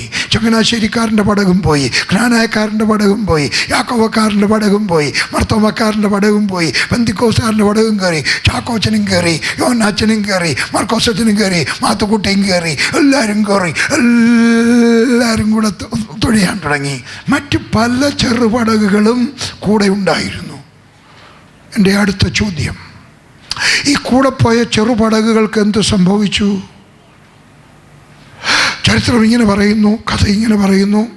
അങ്ങോട്ട് പോയപ്പോൾ വലിയൊരു ചുഴലിക്കാറ്റുണ്ടായി. അപ്പോഴത്തേക്ക് പടകുകളൊക്കെ മുങ്ങാറായി. പടകിനകത്തെല്ലാം ഇവരുടെ പടകിനകത്ത് വെള്ളം കയറി. അപ്പോഴത്തേക്ക് അവർ യേശുവിനെ വിളിച്ചു. യേശു എഴുന്നേറ്റു, കാറ്റിനെ ശാസിച്ചു. കപ്പൽ അക്കരെ ചെന്നു. യേശു ഉണ്ടായിരുന്ന കപ്പൽ അക്കരെ ചെന്നു, ബാക്കി കപ്പലോ മുങ്ങിപ്പോയി. പറയുന്നത് കേട്ടാട്ടെ. യേശുവിൻ്റെ കപ്പലിൻ്റെ കൂടെ പോയാൽ നീ അക്കരെ ചെല്ലത്തില്ല. യേശു നിൻ്റെ കപ്പലിനകത്തുണ്ടായിരിക്കണം. ഒരു സ്റ്റിക്കർ ഒട്ടിച്ച് വീട്ടിൽ വെച്ചിരുന്നാൽ നിൻ്റെ കപ്പൽ അക്കരെ ചെല്ലത്തില്ല. യേശു നിൻ്റെ ഹൃദയത്തിലുണ്ടായിരിക്കണം.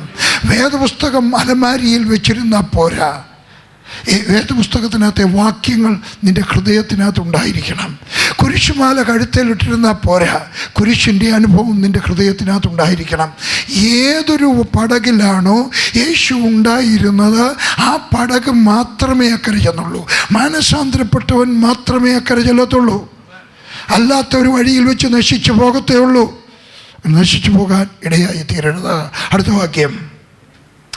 അപ്പോൾ വലിയ ചുഴലിക്കാറ്റ് ഉണ്ടായി, പടകിൽ തിര തള്ളിക്കയറുകൊണ്ട് അത് മുങ്ങുമാറായി. അപ്പോൾ അനുസരിച്ച ജനം മുമ്പോട്ട് പോയപ്പോൾ. അപ്പം നമ്മുടെയൊക്കെ ജീവിതത്തിനകത്ത് നമ്മൾ അനുസരിച്ച് പോയാലും ചിലപ്പോഴൊക്കെ നമ്മുടെ കാറ്റൊക്കെ വരാൻ സാധ്യതയുണ്ട്. വലിയ കൊടുങ്കാറ്റ് വരാൻ സാധ്യതയുണ്ട്. ശിഷ്യന്മാരിങ്ങനെ എടുക്കുമ്പോൾ വലിയ ചുഴലിക്കാറ്റുണ്ടായി, പടകിൽ തിര തള്ളിക്കയറുകൊണ്ട് അത് മുങ്ങുമാറായി. ഈ സമയത്ത് ശിഷ്യന്മാരെന്ത് ചെയ്ത് കാണും? ശിഷ്യന്മാർ നിലവിളിച്ച് കാണും, കർത്താവേ, യേശു ഉറങ്ങുകയാണ്.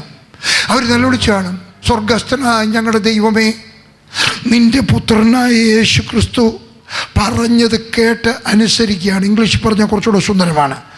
V are at the centre of your will. We are at the centre of the will of your son. Then why? നീ ചിലപ്പോൾ ജീവിതത്തിനകത്ത് ദൈവം പറയുന്നത് മാത്രം അനുസരിച്ച് നടന്നാലും ചിലപ്പോൾ നീ പ്രതീക്ഷിക്കാത്തത് പലതും കരയിൽ നിൽക്കുന്നവരൊക്കെ വിളിച്ചു പറയാം, ഞങ്ങൾ അന്നേരെ പറഞ്ഞില്ലായിരുന്നോ. എടാ, മൂത്തവർ പറഞ്ഞാൽ കേൾക്കണം. മൂത്ത നെല്ലിക്ക കഴിക്കും, ഇപ്പം മതിരിക്കുന്നോ? ഇല്ല, കഴിക്കുന്നില്ലയോ? എടാ, പറഞ്ഞാൽ കേൾക്കണം. ചിലപ്പോൾ നിന്നെ കുറ്റം പറഞ്ഞെന്ന് വരാം. നീ ചെയ്തത് തെറ്റായി പോയെന്നും നിനക്ക് തോന്നാം. അബദ്ധമായി പോയോ? തോന്നിയിട്ടുണ്ടോ? ഞാൻ സുവിശേഷ വേലയ്ക്ക് ഇറങ്ങിയപ്പോൾ എൻ്റെ ആളുകൾ പറഞ്ഞു, നീ കാണിച്ച മണ്ടത്തരമായിപ്പോയി. കടന്ന രൂപ എല്ലാം കൊടുത്തു വെച്ച് വെറും കൈയോടാണ് ഞാൻ ഇറങ്ങി തിരിച്ചത്. ഞാൻ ബസ്സേ കയറാൻ നേരം എൻ്റെ വണ്ടിക്കൂലിയില്ലായിരുന്നു. സത്യം അതാണ്. ലില്ലിയെ വണ്ടിക്കകത്ത് കയറ്റി കഴിഞ്ഞും വെച്ച് ലില്ലിക്ക് അറിയത്തില്ല. ലില്ലിയൊക്കെ പറഞ്ഞാൽ ലില്ലി വണ്ടിയെ കയറത്തില്ല. ഞാൻ പറഞ്ഞു, വണ്ടിക്കകത്ത് കയറ്. സംഭവം പറയാം. പോവാ, 5-8 കെട്ട് ട്രാക്റ്റുണ്ട്. ലില്ലിയും കൊച്ചിനെയും കൂടെ വണ്ടിക്കകത്ത് എൻ്റെ വണ്ടിക്കൂലിയില്ല. പെട്ടിയെല്ലാം ഞാൻ പിടിച്ചു കൊടുക്കുക, ക്ലീനർ മേളി വെക്കുക. ഒന്നേരം എൻ്റെ വണ്ടിക്കൂലിയില്ല. ഞാൻ ചെയ്തതൊന്നും നിങ്ങൾ ചെയ്യരുത്. എന്നെക്കൊണ്ട് രണ്ടാമതും ചെയ്യാനൊക്കത്തില്ല കേട്ടോ, ഒരിക്കൽ ചെയ്തതേ ഉള്ളൂ. 1-2 എല്ലാം തീർന്നു കഴിഞ്ഞു. ഇങ്ങോട്ട് വന്നു, എൻ്റെ വണ്ടിക്കൂലിയില്ല. ഞാൻ വണ്ടിക്കകത്തോട്ട് കയറാൻ നേരം എൻ്റെ കൂടെ നിന്ന് ഒരു പട്ടാളക്കാരൻ 70 രൂപ പോക്കറ്റ് ഇട്ട് വന്നു. എൻ്റെ വണ്ടിക്കൂലി ഉണ്ടായി. ചിലപ്പോൾ നമുക്ക് പേടി വരും. ചിലപ്പോൾ നമ്മൾ വിചാരിക്കും, ഞാൻ ഈ കാണിച്ചൊക്കെ അബദ്ധമായി പോയില്ലയോ, ശയനപ്പെട്ടത് വെറുതെ ആയിപ്പോയില്ലയോ, അപ്പച്ചൻ വീതം തന്നില്ലല്ലോ, എൻ്റെ വീട്ടുകാരെന്നെ ഉപേക്ഷിച്ചല്ലോ. നമുക്ക് പേടി വരും. എന്നെ വീട്ടിൽ നിന്ന് ഇറക്കി വിട്ട കഥ പറഞ്ഞില്ലയോ? കുറച്ച് ആൾ കഴിഞ്ഞു എൻ്റെ അപ്പനെ പറ്റിയൊക്കെ ചോദിക്കണം ജോസിൻ്റെ കേട്ടോ, കാണുവാണെങ്കിൽ. ഞാനൊരിക്കൽ കോഴിക്കോട്ടൊരു വലിയ വീട്ടിലിരിക്കുക. നിങ്ങൾ അത്തരം വീട്ടിൽ ചിലപ്പോൾ കയറി കാണത്ത് പോലുമില്ല, അതുപോലത്തെ ഒരു വലിയ വീട്.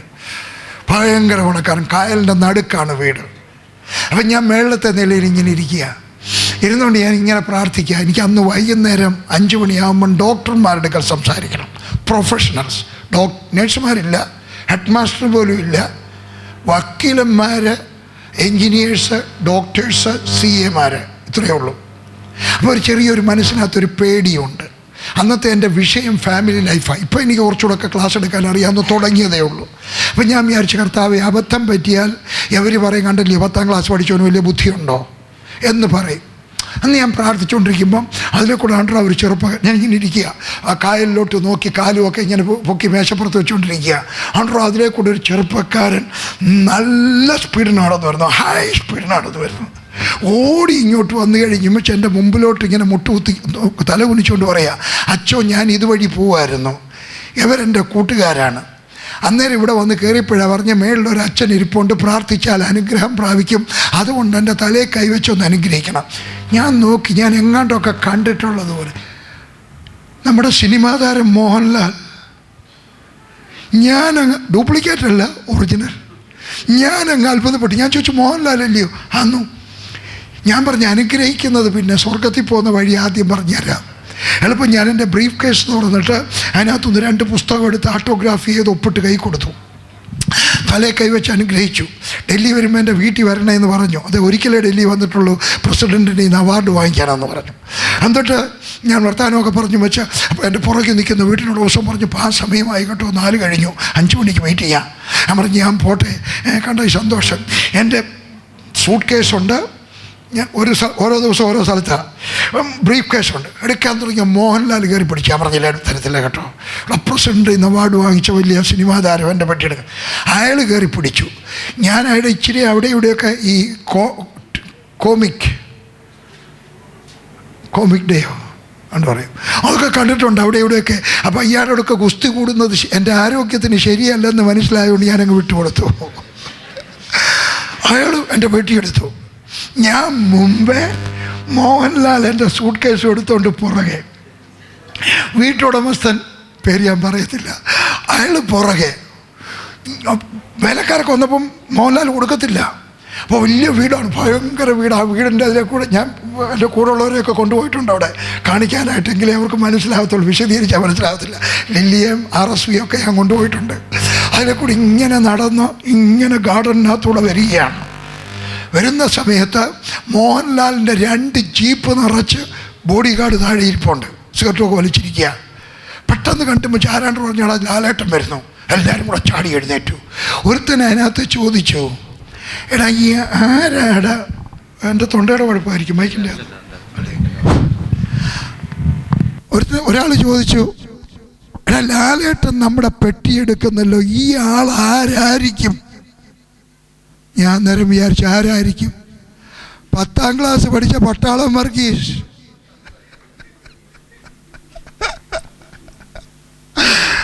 കർത്താവേ, അന്നേരം എനിക്ക് ഓർമ്മ വന്നു, എൻ്റെ വീട്ടിൽ നിന്ന് എന്നെ ഇറക്കി വിട്ടപ്പോൾ എൻ്റെ പെട്ടിയെടുക്കാൻ പപ്പ വേലക്കാരനെ അയച്ചില്ല. ഇന്ന് ഞാൻ ചെല്ലുന്ന സ്ഥാനങ്ങളിൽ ആളുകൾ എൻ്റെ പെട്ടിയെടുക്കുന്നു, വലിയ ഉദ്യോഗസ്ഥന്മാരെൻ്റെ പെട്ടിയെടുക്കുന്നു, വലിയ പണക്കാരൻ്റെ പെട്ടിയെടുക്കുന്നു. എന്തുകൊണ്ടാണ് കാര്യം? നീ ദൈവത്തിൻ്റെ കൂടെ മുമ്പോട്ട് പോയാൽ നിനക്ക് നന്മയായിരിക്കും. പുരുഷാരത്തെ വിട്ടിട്ട് പോയാൽ, പുരുഷാരത്തെ വിട്ടിട്ട് പോകണം. കുടുംബസ്വത്ത് കിട്ടിയില്ലെന്ന് വരാം, പള്ളിക്കാരെ അടിച്ചെന്ന് വരാം, ചാണകവെള്ളം കോരി ഒഴിച്ചെന്ന് വരാം, ചെയ്യട്ടെ, മുമ്പോട്ട്. പുരുഷാരത്തെ വിട്ടിട്ട് മുമ്പോട്ട്, പുരുഷാരത്തെ വിട്ടിട്ട് മുമ്പോട്ട് പോയി. അപ്പോൾ വലിയ ചുഴലിക്കാറ്റുണ്ടായി. പടകൾ തിര തള്ളിക്കയറുകൊണ്ട് അത് മുങ്ങുമാറായി പോവാണ്. ഇവർ പ്രാർത്ഥിച്ചിട്ട് പ്രയോജനമൊന്നും ഉണ്ടായില്ല. ഇവർ പ്രാർത്ഥിച്ചു, നല്ലവനായ കർത്താവേ, നിന്റെ പുത്രനായ യേശു ക്രിസ്തു പറഞ്ഞതുകൊണ്ട് ഞങ്ങൾ ഇറങ്ങി തിരിച്ചതായി. എന്തുകൊണ്ടാണ് ഈ കാറ്റൊക്കെ വരുന്നത്? അവർ പ്രാർത്ഥിച്ചപ്പോൾ നടാ കുറച്ചുകൂടെ തിര, ഇതാ കുറച്ചുകൂടെ വെള്ളം. മനസ്സിലായോ? ചിലപ്പോൾ നീ പ്രാർത്ഥിക്കുന്നതിനെതിരായിട്ടായിരിക്കും നിനക്ക് മറുപടി കിട്ടുന്നത്. ഒരനുഭവം പറയാം. ഞാൻ പറഞ്ഞല്ലോ, ഞാൻ ഒരു കഠിനാധ്വാനിയാണ്, വെറുതെ ഇരിക്കത്തില്ല. ഞാൻ എന്നും മീറ്റിംഗ് ഉണ്ട്. എനിക്ക് 7 ദിവസമാണ്, 7 ദിവസവും മീറ്റിംഗ് ഉണ്ട്. ഞായറാഴ്ച ആരാധന ഉച്ചയ്ക്ക്, ബാക്കി എല്ലാ ദിവസവും വൈകുന്നേരം മീറ്റിംഗ്. ഞാൻ മീറ്റിംഗ് കഴിഞ്ഞ് വന്നപ്പോൾ നിങ്ങൾ പാവങ്ങളാണ്, കാശ്മീരിലാണ്. ഞാൻ വീട്ടിലോട്ട് വന്നപ്പോൾ ലില്ലി താഴെ ഇരുന്ന് ചപ്പാത്തി ഇങ്ങനെ ഉണ്ടാക്കിക്കൊണ്ടിരിക്കുക. 2 കുഞ്ഞുങ്ങൾ അവരെണ്ണം കട്ടിലേക്ക് കിടന്നുറങ്ങുന്നു. കട്ടിലുണ്ട്. കട്ടിലേക്ക് കിടന്നുറങ്ങുന്നു. രണ്ടാമത്തെ കൊച്ചിനെ ഇങ്ങനെ മടി വെച്ചോണ്ട് ഇങ്ങനെ കാലും ആട്ടിക്കൊണ്ട് കരഞ്ഞുകൊണ്ട് ചപ്പാത്തി ഉണ്ടാക്കിക്കൊണ്ടിരിക്കുക താഴെ ഇരുന്ന്. ഞാൻ ചോദിച്ചു, എന്തിനാ കുഞ്ഞെ നീ കരയുന്നേ? പറഞ്ഞു, കുഞ്ഞിന് ഭയങ്കര ടെമ്പറേച്ചർ. ഞാൻ കുഞ്ഞിനെ ഇങ്ങെടുത്തിട്ട് ഷർട്ടുമൊക്കെ ഊരിയിട്ടിട്ട് ബനിയനും പൈജാമായി ഇട്ട് ഞാൻ കുഞ്ഞിനെ എടുത്ത് തോളയിലോട്ട് ഇട്ടു. എന്നിട്ട് ഞാൻ ടെമ്പറേച്ചർ ഒന്ന് അളന്ന് നോക്കി. എൻ്റെ വീട്ടിൽ തെർമോമീറ്റർ ഉണ്ട്. അതുകൊണ്ട് ഞാൻ ആ ടെമ്പറേച്ചർ ഒന്ന് അളന്നപ്പോൾ ടെമ്പറേച്ചർ കൂടിപ്പോയി കേട്ടോ, 99ആയി. നല്ലതല്ല കുഞ്ഞുങ്ങൾക്ക്. ഞാൻ ഒന്ന് പ്രാർത്ഥിച്ചു. എനിക്ക് പ്രാർത്ഥിക്കാൻ അറിയാം. ഞാൻ പ്രാർത്ഥിച്ചു, കർത്താവ് യേശുവിൻ്റെ നാമത്തിൽ എൻ്റെ കുഞ്ഞിൻ്റെ മേൽ വന്നിരിക്കുന്ന ഈ പനിയെ ഞാൻ ശാസിക്കുകയാണ് യേശുവിൻ്റെ നാമത്തിൽ. ഒരൊറ്റ പ്രാർത്ഥന പ്രാർത്ഥിച്ചു കഴിഞ്ഞ് 15 മിനിറ്റ് കഴിഞ്ഞ് ഞാൻ ടെമ്പറേച്ചർ അളന്നപ്പോൾ 101 ഡിഗ്രി. ഒന്നുകൂടെ ഒരു പ്രാർത്ഥന പ്രാർത്ഥിച്ചു. അടക്കി മുറുകി ശക്തിയായിട്ട് കട്ടിയായിട്ട് ബലമായിട്ട് അധികാരത്തോടെ പ്രാർത്ഥിച്ചു. ഇച്ചിരി കഴിച്ച് അളന്ന് നോക്കിയപ്പോൾ 103. കൊച്ചു കുഞ്ഞ് ചത്തുവോ? ചിലപ്പോൾ നീ എൻ്റെ കൊച്ചു ചത്തുവൊന്നുമില്ല കേട്ടോ.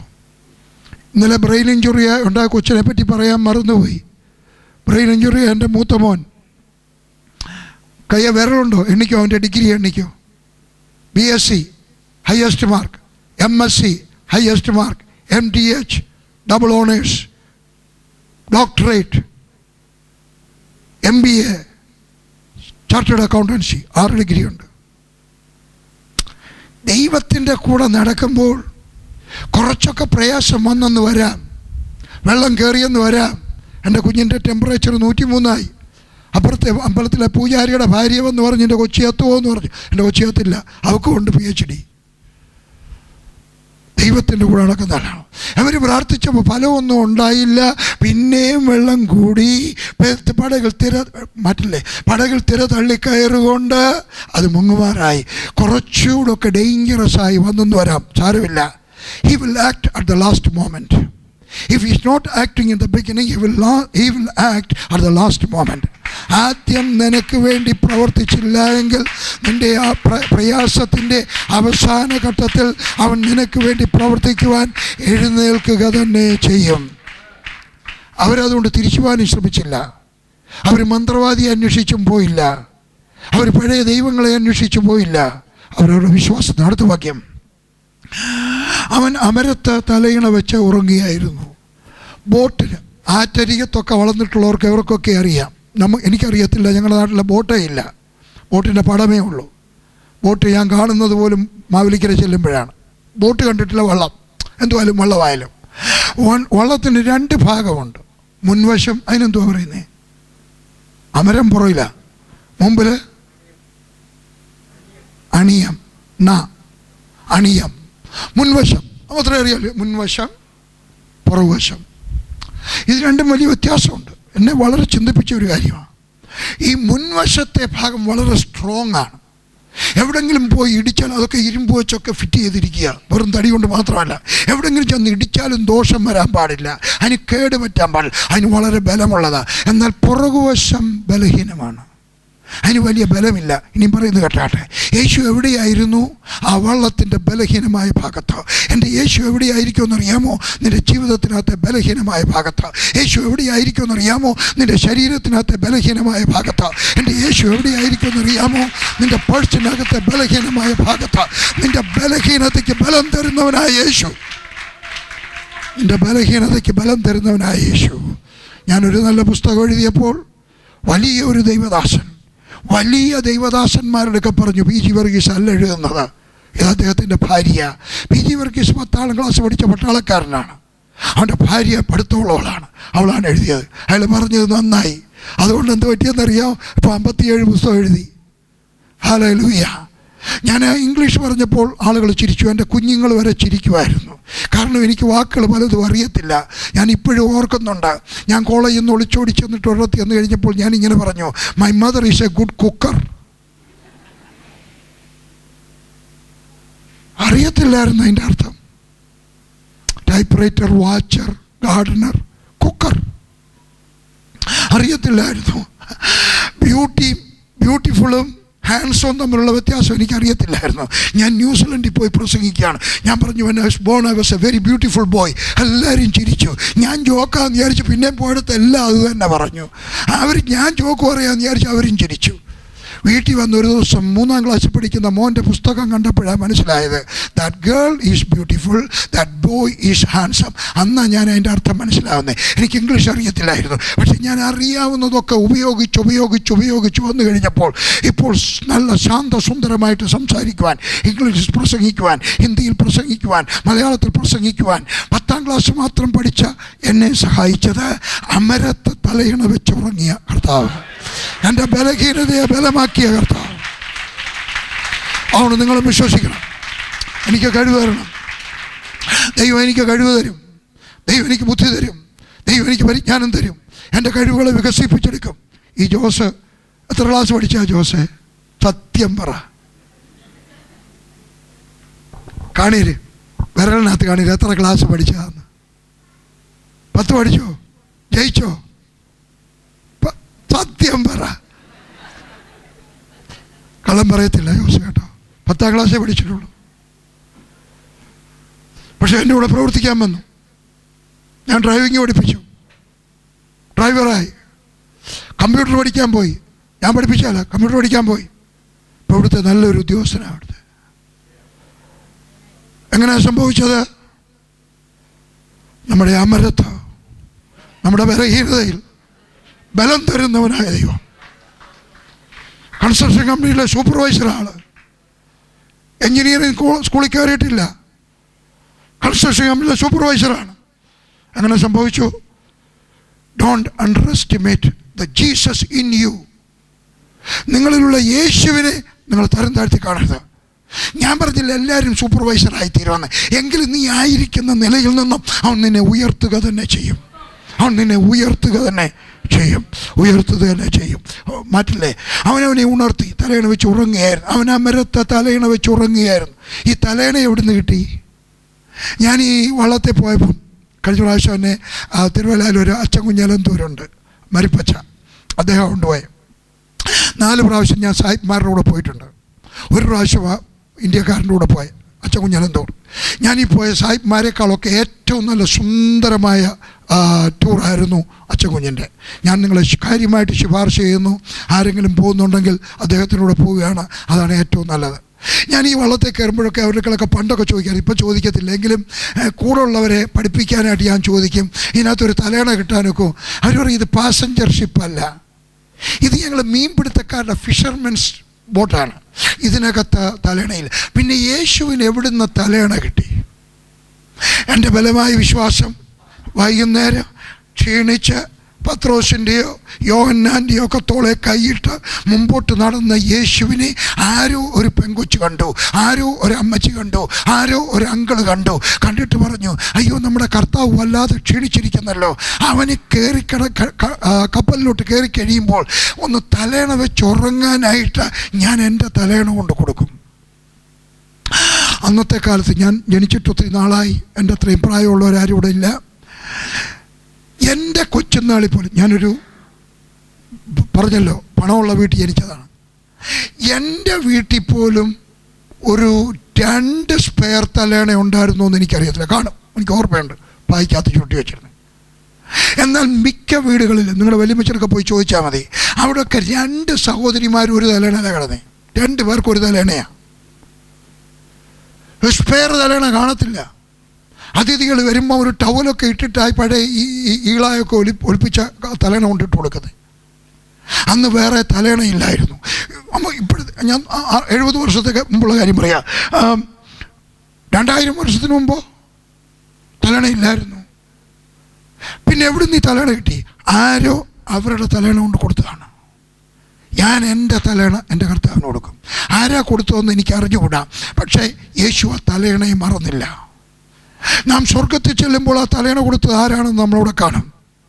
നിങ്ങൾ എൻ്റെ രൂപ തന്നാൽ ഞാൻ നിങ്ങളെ മറന്നുപോയെന്ന് വരാം, പക്ഷേ എൻ്റെ യേശു നിങ്ങളെ മറക്കത്തില്ല. തലയണയെ മറക്കാത്തവനായ ദൈവം, നീ ദൈവത്തിന് വേണ്ടി കൊടുക്കുന്നതും ദൈവമക്കളെ സഹായിച്ചതും അവൻ മറക്കത്തില്ല. യേശു തലയണ വെച്ച് ഉറങ്ങുകയായിരുന്നു. അവർ അവനെ ഉണർത്തി. ഓരോ ഞങ്ങൾ നശിച്ചു പോകുന്ന എനിക്ക് വിചാരമില്ല. അവരെ ഉണർത്തി. അവൻ ഉറങ്ങുകയായിരുന്നു. അല്ല, ഉറങ്ങാനൊക്കത്തില്ല. കാരണം വേദപുസ്തകം കള്ളം പറഞ്ഞാകട്ടെ. അവിടെ വേദത്തിനകത്ത് കള്ളം ഉണ്ടോ എന്ന് പിന്നെ പറയാം ഞാൻ. ഈ വള്ളത്തിനകത്ത് ആർക്കെങ്കിലും കിടന്നുറങ്ങാനൊക്കെ, നിങ്ങൾ വല്ല സ്റ്റോം ഇൻ ദ സീ എന്ന് ഗൂഗിൾസിനകത്തൊന്ന് അടിച്ചു വെച്ച് ഒരു വീഡിയോ എല്ലാം നോക്കണം. എങ്ങനെയാണെന്നറിയാം? ഈ വലിയ കാറ്റ് വരുമ്പോൾ ബോട്ട് അനങ്ങുന്നേ ഇങ്ങനെയാന്നോ? എൻ്റെ കർത്താവെ അടിച്ച് പറിച്ചാളാക്കി. ഇതിനകത്ത് ആർക്കെങ്കിലും ഉറങ്ങാനൊക്കുമോ? ഇല്ല. മാത്രമല്ല, വള്ളത്തിനകത്ത് വെള്ളം നിറഞ്ഞു. യേശുവിൻ്റെ കാലിലൊക്കെ വെള്ളം അടിച്ചുകൊണ്ടിരിക്കുമ്പോൾ ഉറങ്ങാനൊക്കത്തില്ല. പക്ഷേ പറയുന്നത് യേശു ഉറങ്ങുകയായിരുന്നു. വേദപുസ്തകം കള്ളം പറയൂ? ഇല്ല. എൻ്റെ ബലമായ വിശ്വാസം, എൻ്റെ ഭാവനയാണ്, യേശു ഉറക്കം നടിക്കുകയായിരുന്നു. ഉറങ്ങാനൊക്കത്തില്ല. കാരണം ഇളക്കി മറിയുന്ന ഈ കടലിനകത്ത് കാലയിലും ശരീരത്തിലും കുപ്പായത്തിലും എല്ലാം വെള്ളം വന്ന് നിറഞ്ഞു കഴിയുമ്പോൾ അതിനകത്ത് ഉറങ്ങാനൊക്കത്തില്ല. പക്ഷേ അവൻ ഉറക്കം അഭിനയിക്കുകയായിരുന്നു. എന്തിനാ അവൻ അഭിനയിച്ചത്? ആവശ്യക്കാരൻ വന്ന് ഉണർത്തട്ടെ. നീ ആവശ്യക്കാരനാണോ? യേശുവിനൊക്കെ പോയി ഓർക്കണം. പാസ്റ്റർ പോയാൽ പോരാ, പോൾ ദിനകരൻ പോയാൽ പോരാ, PG വർഗീസ് പോയാൽ പോരാ. ഒത്തിരി പേരും അങ്ങനെയാ. ബ്രദറെ, എൻ്റെ കൊച്ചിൻ്റെ പരീക്ഷയാണ് ബ്രദർ, പ്രാർത്ഥിച്ചേക്കണം. 1000 രൂപയായി വായിക്കുന്നു കേട്ടോ. സ്തോത്രം. 1000 രൂപ ഞാനിങ്ങെടുക്കും. ഒന്ന് പ്രാർത്ഥിച്ചൊന്ന് വരാം. സത്യം പറയുക, കാര്യമായിട്ടൊന്നും പ്രാർത്ഥിക്കത്തില്ല. എവിടെ പ്രാർത്ഥിക്കാനാ? എനിക്ക് ഇന്നലെ 27 ഇമെയിൽ ഉണ്ടായിരുന്നു. എത്ര എണ്ണത്തിന് പ്രാർത്ഥിക്കും? ഇന്ന് എത്ര നേരം പ്രാർത്ഥിക്കും? ഞാൻ നേരം പ്രാർത്ഥിക്കുന്നേ അറിയാം. എല്ലാം കൂടി ഇങ്ങനെ അടുക്കി വെച്ചിരിക്കുക, ഒരൊറ്റ കൈ വെച്ചൊരു പ്രാർത്ഥന. അവരെ കുറ്റം പറയാം, എല്ലാവരെയും കൊണ്ട് അതേ ഒക്കത്തുള്ളൂ. ബനിയൻ പ്രാർത്ഥിക്കുന്നുണ്ടോ? എഴുത്തുകൾ ഇത്രയും കെട്ടി വെച്ചിരിക്കുക, കഴിഞ്ഞ 3-4 മാസത്തെയാ. ടെലിവിഷനകത്ത് വെച്ച് ഒന്നിച്ച് പ്രാർത്ഥിക്കും, തീർന്നു. ആര് പ്രാർത്ഥിക്കണം? ആവശ്യക്കാരൻ പ്രാർത്ഥിക്കണം. അതിൻ്റെ കൂട്ടത്തിൽ ഞങ്ങളുടെ പ്രാർത്ഥനയോടെ ഭരിക്കും, നല്ലതാണ്. ആവശ്യക്കാർ. അതുകൊണ്ട് യേശു അഭിനയിക്കുകയായിരുന്നു, ഉറക്കം അഭിനയിക്കുകയായിരുന്നു ആയിരിക്കാം. എന്തിനാ? ആവശ്യക്കാരാ ഒന്ന് അവർ ഉണർത്തി. അടുത്ത വാക്യം, അവൻ എഴുന്നേറ്റ് കാറ്റിനെ ശാസിച്ചു. ഞാൻ എൻ്റെ ബൈബിളിനകത്ത് ഈ ഭാഗം അവൻ എഴുന്നേറ്റു എന്നുള്ളത് ഹി അറോസ് ഇംഗ്ലീഷിനകത്ത് അതിങ്ങനെ സർക്കിൾ ചെയ്തിട്ട് എഴുതി വെച്ചിരിക്കുകയാണ്. Praise the Lord, hallelujah. അവൻ ഒത്തിരി നേരം ഉറങ്ങിയെങ്കിലും അവൻ എഴുന്നേറ്റ ഒരു സമയം വന്നു. നിന്റെ പ്രശ്നത്തിന് മുമ്പാകെ ഒത്തിരി നേരം അവൻ സൈലൻ്റ് ആയിരുന്നിരിക്കാം, പക്ഷെ അവൻ എഴുന്നേൽക്കുന്ന ഒരു സമയം വരും. നിന്റെ അമ്മായിമ്മ നിന്നെ കളിയാക്കിയെന്ന് വരാം, നിന്റെ നാട്ടുകാർ നിന്നെ കളിയാക്കിയെന്ന് വരാം, നിന്റെ കൂട്ടുകാർ നിന്നെ കളിയാക്കിയെന്ന് വരാം. എന്നാൽ അതിനൊക്കെ അപ്പുറത്ത് എഴുന്നേൽക്കുന്ന ഒരു ദിവസം വരും. എഴുന്നേൽക്കുന്ന ഒരു ദിവസം വരും. എഴുന്നേൽക്കുന്ന ഒരു ദിവസം വരും. ഒരു കഥ പറയാനുണ്ട്. ഒക്കെ ഒന്ന് അനുഭവം പറയാതെ എനിക്ക് പ്രസംഗിക്കാൻ അറിയത്തില്ല.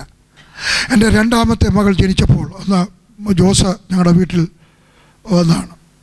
ജോസ് വരുമ്പോൾ ആനിക്കെന്തോ പ്രായമുണ്ട്, വിരൽ കാണിക്കാം. ആനിക്കെന്തോ പ്രായം കാണും. നീ വന്നപ്പോൾ ആനിക്ക് എന്തോ പ്രായമുണ്ട്? 5 വയസ്സ്. 5 വയസ്സ്. എൻ്റെ മോൾ ജനിച്ചത് മന്ദബുദ്ധിയായിട്ടാണ്.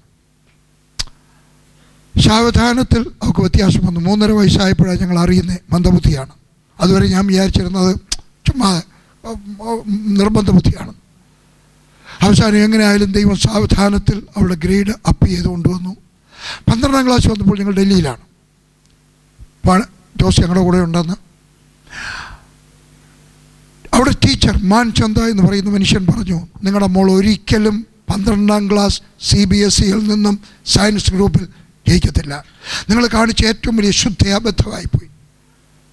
നിങ്ങൾ അവളെ സയൻസ് ഗ്രൂപ്പിൽ ഇടാൻ പാടില്ലായിരുന്നു.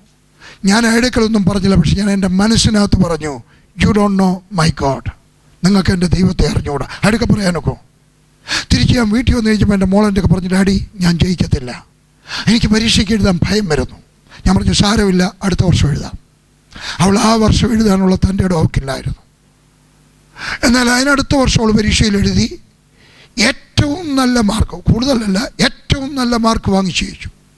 അത് കഴിഞ്ഞിട്ട് അവൾ ബാംഗ്ലൂരിൽ ഏറ്റവും നല്ല യൂണിവേഴ്സിറ്റി, ഇന്ത്യയിലെ ഏറ്റവും നല്ല കോളേജ്, മൗണ്ട് കാർമൽ കോളേജ്, അവിടെ ചെന്ന് 3 വിഷയം ഒന്നിച്ച് മെയിൻ സബ്ജക്റ്റായിട്ട് എടുത്തു. എല്ലായിടത്തും അങ്ങനെ സൗകര്യമില്ല. 3 വിഷയം മെയിൻ സബ്ജക്റ്റായിട്ട് എടുത്തു.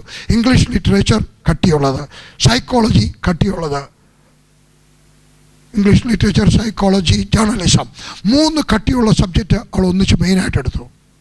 അവൾ അതിനകത്ത് ഏറ്റവും കൂടുതൽ മാർക്ക് വാങ്ങിച്ചു ജയിച്ചു. അവൾ അമേരിക്കയിൽ പോയിട്ട് സൈക്കോളജിക്കകത്ത് MSc ഏറ്റവും കൂടുതൽ മാർക്ക് വാങ്ങിച്ചു ജയിച്ചു. കഴിഞ്ഞ മാസത്തിൽ അമേരിക്കൻ ഗവൺമെൻറ് അവർക്ക് ഡോക്ടറേറ്റ് സ്റ്റാമ്പ് ചെയ്ത് കൊടുത്തു. എങ്ങനെയത് സംഭവിച്ചത്? ഹല്ലേലൂയ. കുറച്ച് നാളൊക്കെ പ്രയാസമുണ്ടായി. അവിടെ അധ്യാപകൻ പറഞ്ഞു, ഈ കൊച്ചു ജയിക്കത്തില്ല എന്ന്. പക്ഷേ എൻ്റെ സ്വർഗസ്ഥനായ ദൈവം അവൻ എഴുന്നേറ്റ ഒരു സമയം വന്നു. ഇതുപോലെ നിനക്ക് വേണ്ടിയും എഴുന്നേൽക്കുന്ന ഒരു സമയം വരും. നിൻ്റെ ജോലിക്ക് വേണ്ടി എഴുന്നേൽക്കുന്ന ഒരു സമയം വരും. നിൻ്റെ സൗഖ്യത്തിന് വേണ്ടി എഴുന്നേൽക്കുന്ന ഒരു സമയം വരും. നിൻ്റെ അതിരിനെ വിസ്താരമാക്കുന്ന ഒരു സമയം വരും. നിന്നെ നിന്ദിച്ചവർ നിൻ്റെ ദൈവം നല്ലവനാണെന്ന് പറയുന്ന ഒരു ദിവസം വരും.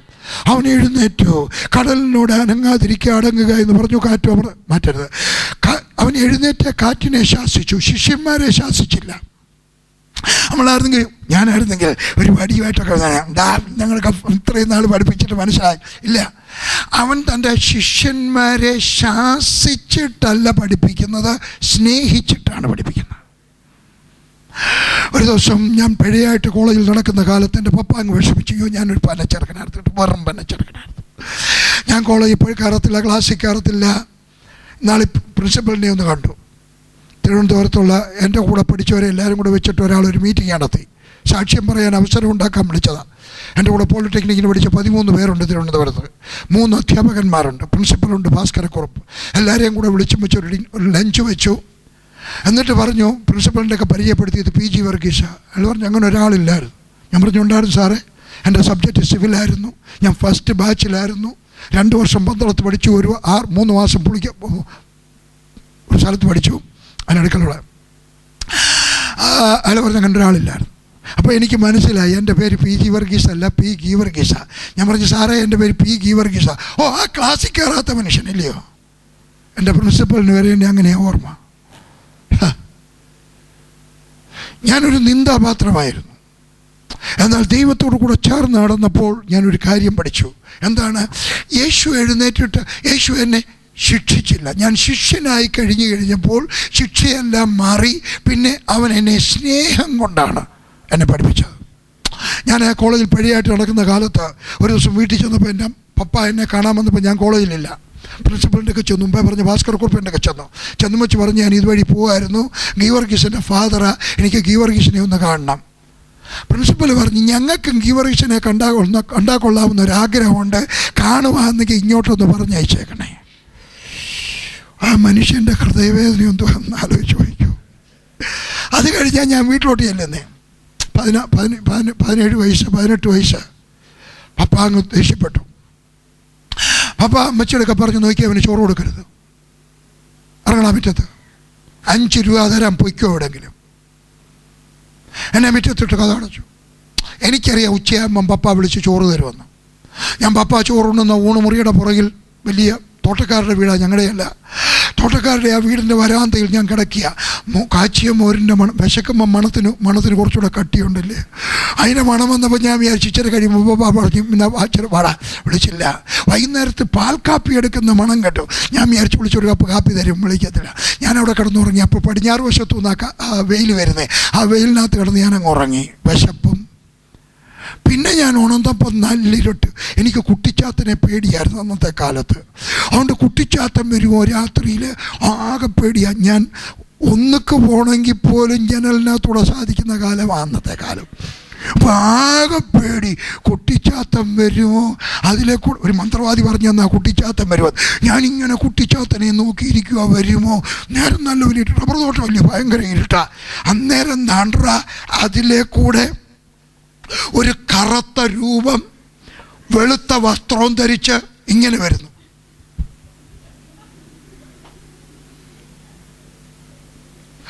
കുട്ടിച്ചാത്തൻ ദാ വരുന്നു, എൻ്റെ ചോര കുടിക്കും. ഞാൻ പേടിച്ച് ഹാർട്ട് അറ്റാക്ക് ഉണ്ടാവാഞ്ഞത് കാര്യമായി. ഞാൻ പേടിച്ചിങ്ങനെ ഇരിക്കുക. അവസാനം അടുത്ത് വന്നപ്പോഴാണ് മനസ്സിലായി ഇതെൻ്റെ അമ്മച്ചിയായിരുന്നെന്ന്.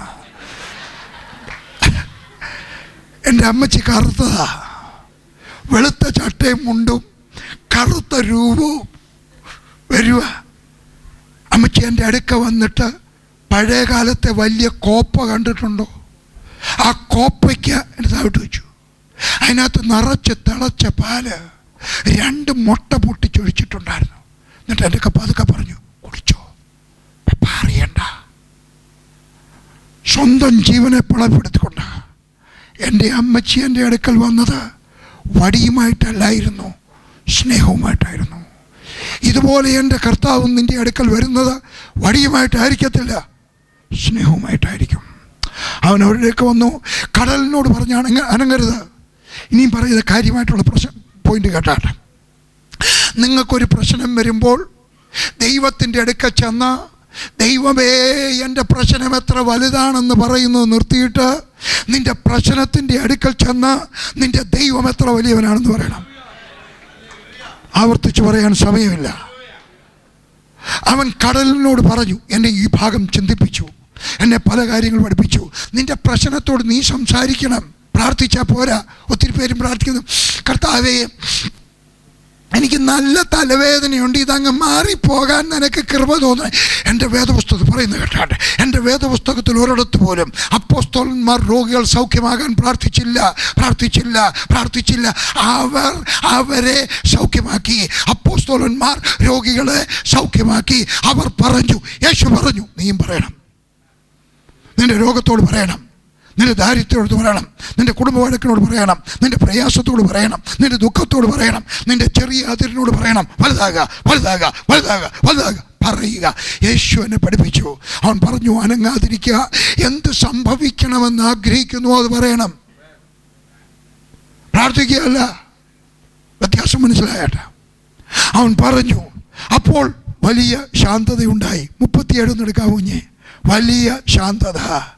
അവിടെ എഴുതിയിരിക്കുകയാണ്, വലിയ ചുഴലിക്കാറ്റ്, വലിയ ചുഴലിക്കാറ്റ്, വലിയ ശാന്തത, വലിയ ചുഴലിക്കാറ്റ്, വലിയ ശാന്തത, വലിയ രോഗം, വലിയ രോഗശാന്തി, വലിയ കടഭാരം, വലിയ ബാങ്ക് ബാലൻസ്, എല്ലാം നിന്റെ വലിയ പ്രശ്നത്തെ വലിയ അനുഗ്രഹമാക്കി തീർക്കുവാൻ എൻ്റെ ദൈവത്തിന് കഴിയും.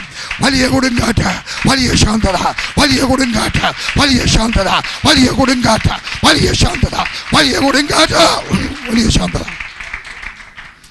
39 സ്തോത്രം. 40. പിന്നെ അവൻ അവരോട്, നിങ്ങളിങ്ങനെ ഭീരുക്കളാകുവാൻ എന്താ? നിങ്ങൾക്കിപ്പോഴും വിശ്വാസമില്ലയോ എന്ന് പറഞ്ഞു. യേശു അവരുടെ എന്താ പറയും? സ്നേഹത്തോടെ പറഞ്ഞ്, നിങ്ങളെന്താ ഇങ്ങനെ ഭീരുക്കളായ എന്ന് പറഞ്ഞാൽ പുരുഷാരത്തിന് ഭീരുക്കളാ നിങ്ങളാകാൻ പാടില്ല. ഇനി പറയുന്നത് കേട്ടാട്ടെ. ഭയം വരും, പേടി വരും. കയറ്റി വിടുമോ ഇവിടുന്ന്? ജോലി പോയാൽ ഞാൻ എന്തോ ചെയ്യും? വിസ ഇല്ലെങ്കിൽ എങ്ങനെ ജീവിക്കും? ക്യാൻസർ ആയിപ്പോയാൽ എന്തോ ചെയ്യും? നിനക്ക് ഭയം വരാം. ആ ഭയം വരുന്ന സമയത്ത് യേശു കൂടെ പറയും, നിങ്ങളിങ്ങനെ ഭീരുക്കളാകുവാൻ എന്താ? നിങ്ങളെന്താ ഭീരുക്കളാകുന്നേ? ഭയം വരും. പക്ഷേ ആ ഭീരുത്വത്തിൽ നിൽക്കുക. Poverty is not bad, but living in poverty is bad. മനസ്സിലായോ? Poverty is not bad, it must be for a season. ഒരു കുടുംബ വഴക്കുണ്ടാകുന്ന ഒരു പ്രശ്നമാണ്. ഇവിടെ കുടുംബ വഴക്ക് തന്നെ ജീവിക്കുന്നത് പ്രയാസമാണ്. നിങ്ങൾ എന്തുകൊണ്ടാണ് ഭീരുക്കൾ? എഴുതിയെടുത്തോട്ടെ. എന്തുകൊണ്ട് ശിഷ്യന്മാർ ഭീരുക്കളായി? 3 കാരണം. 3 കാരണം. ഒന്ന്, യേശു പറഞ്ഞത് അവർ മറന്നുപോയി. യേശു എന്തുവാ പറഞ്ഞേ? നിങ്ങൾ കടലിൻ്റെ നടുക്കോട്ട് പോയിട്ട് നമുക്കങ്ങ് ചാകാം എന്നാണോ പറഞ്ഞത്? അല്ല. യേശു എന്ത് പറഞ്ഞു? വരിക, നമുക്ക് അക്കരയ്ക്ക് പോകാം. യേശു പറഞ്ഞത് അവർ ഓർത്തിരുന്നെങ്കിൽ അവർക്ക് ഭീരുക്കളാവേണ്ട ആവശ്യമില്ലായിരുന്നു. യേശു പറഞ്ഞത് അവർ ഓർത്തില്ല. അതുകൊണ്ട് ഞാൻ നിങ്ങളുടെയൊക്കെ പറയുകയാണ്, ദൈവത്തിൻ്റെ വചനം നിങ്ങളുടെ ഹൃദയത്തിനകത്ത് കാണാതെ പഠിച്ചു വയ്ക്കണം. വാക്യം ഓർമ്മയില്ലെങ്കിലും അതിൻ്റെ ആശയമെങ്കിലും നിങ്ങളുടെ മനസ്സിനകത്തുണ്ടായിരിക്കണം. അത് പറയണം. അവരെന്തുകൊണ്ട് ഭീരുക്കളായി? യേശു പറഞ്ഞത് അവർ മറന്നുപോയി. 2, യേശു ആരാണെന്ന് അവർ മറന്നുപോയി. യേശു ആരാണ്? ദൈവപുത്രൻ. യേശു ആരാണ്? തൃത്വത്തിലേകൻ. അവൻ ആരാണ്? അവൻ സർവശക്തൻ. ഞാൻ ഒരിക്കൽ ട്രെയിനിനകത്ത് നടക്കുമ്പോൾ എൻ്റെ കൂടെ ഇരുന്ന ഒരു പട്ടാളത്തിലെ മേജറിനൊക്കെ ഞാൻ സുവിശേഷം പറയുകയായിരുന്നു. അയാൾക്ക് ഞാൻ പറഞ്ഞു, യേശു ക്രിസ്തു കന്യകയായിട്ട് ഗർഭം ധരിച്ചു. അയാൾക്കറിയായിരുന്നു. അയാളെന്നൊക്കെ ചോദിച്ചു, എങ്ങനെ ആ കന്യകയ്ക്ക് ഒരു കുഞ്ഞുണ്ടാകുന്നത്? ഞാൻ ചോദിച്ചു, ദൈവം സർവശക്തിമാനാണെന്നറിയാം? അറിയാം. സർദാർജിമാർക്ക് ദൈവവിശ്വാസമുള്ളവരാണ്. ദൈവം സർവശക്തിമാൻ ആൾമൈറ്റിയാണെന്ന് അറിയാമോ? ഇംഗ്ലീഷിൽ ഞങ്ങൾ സംസാരിച്ച്. അയാൾ പറഞ്ഞറിയാം. ഞാൻ പറഞ്ഞു, ആൾമൈറ്റിക്ക് എന്തുവാ ഒക്കാത്തേ? അയാൾ മിണ്ടിയില്ല. പിന്നെ ആൾമൈറ്റിക്ക് എന്തുവാ ഒക്കാത്തേ? എല്ലാം സാധ്യമാണ്. അവൻ ആരാണ്? അവനൊരു അവതാരമല്ല. അവൻ ആരാണ്? അവനൊരു ഗുരുവല്ല. അവൻ ആരാണ്? അവനൊരു പ്രവാചകനല്ല. ഇതൊക്കെയാണെങ്കിലും ഇതിലൊക്കെ ഉപരിയായിട്ട് അവൻ ദൈവമാണ്. അത് മറക്കരുത്. അവനാൽ അസാധ്യമായിട്ടുള്ളത് യാതൊന്നുമില്ല. There is nothing impossible with my God. എൻ്റെ വേദപുസ്തകം, എനിക്ക് ഒത്തിരി വേദപുസ്തകമുണ്ട്. എൻ്റെ എല്ലാ വേദപുസ്തകത്തിൻ്റെയും 1-ാം പേജിനകത്ത് ഞാനിങ്ങനെ നെടുനീളത്തിൽ വാങ്ങിച്ചു കഴിഞ്ഞാൽ ആദ്യം എഴുതി വെക്കുന്ന ഒരു കാര്യം, എനിക്ക് അസാധ്യമായിട്ടുള്ളത് യാതൊന്നുമില്ല. കാരണം എൻ്റെ യേശു മത്തായിയുടെ സുവിശേഷം 17-ാം അധ്യായത്തിനകത്ത് പറഞ്ഞു, there is nothing impossible unto U.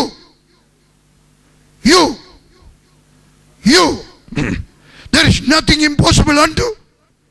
ഞാൻ എൻ്റെ പേരെ എഴുതി വെച്ചിരിക്കുന്നത്. യു എന്ന് പറഞ്ഞാൽ എന്നെ പറ്റിയ യു. എൻ്റെ ദൈവം ആരാണ്? അവൻ എന്നിൽ വിശ്വസിക്കുന്ന, അവൻ എന്നിൽ വസിക്കുന്നതിനാൽ അവൻ ചെയ്തതും അതിനേക്കാൾ വലിയതും ചെയ്യാൻ എനിക്ക് കഴിയും. എന്തുകൊണ്ട് ഭയപ്പെട്ടു? 1, അവൻ്റെ വചനം മറന്നുപോയി. 2, അവൻ ആരാണെന്ന് മറന്നുപോയി. 3, അവൻ എവിടെയാണെന്ന് മറന്നുപോയി. നമ്മുടെ കുഞ്ഞുങ്ങളെയൊക്കെ പഠിപ്പിക്കുന്നത് യേശു എന്തിയെ അങ്ങ് ദൂരെ, ആ നീലാകാശത്തിൻ്റെയൊക്കെ അപ്പുറത്തും അങ്ങ് ദൂരെ ഇല്ല. അവൻ നമ്മോടുകൂടെ. ഈ യേശു നിങ്ങളുടെ കൂടെയുണ്ടെങ്കിൽ തുറക്കാത്ത വാതിലുകൾ തുറക്കും, അടയാത്ത വാതിലുകൾ അടയും. അനുഗ്രഹത്തിൻ്റെ കവാടങ്ങൾ തുറന്നു കിട്ടും. നിനക്ക് ബുദ്ധിയുണ്ടാകും, നിനക്ക് പരിജ്ഞാനം ഉണ്ടാകും, നിനക്ക് കൃപയുണ്ടാകും, നിനക്ക് അസാധ്യങ്ങളെ സാധ്യമാക്കുവാനുള്ള പരിജ്ഞാനം ലഭിക്കും. അവർ ഭയപ്പെട്ടതിൻ്റെ 3 കാരണങ്ങൾ. ഹല്ലേലൂയ. നിങ്ങളിപ്പോഴും വിശ്വാസമില്ലയോ എന്ന് പറഞ്ഞു. 41 വാക്യമുണ്ടെങ്കിൽ ഹല്ലേലൂയ. അവർ വളരെ ഭയപ്പെട്ട് കാറ്റും കടലും കൂടെ ഇവനെ അനുസരിക്കുന്നു. ഇവനെ ആര് തമ്മിൽ പറഞ്ഞു? ഇനിയുണ്ടോ വാക്യം? 41 ഇല്ല. ഒരു ചോദ്യം ചോദിച്ച് അവസാനിപ്പിക്കാം, എൻ്റെ സമയം തിരികെയാണ്.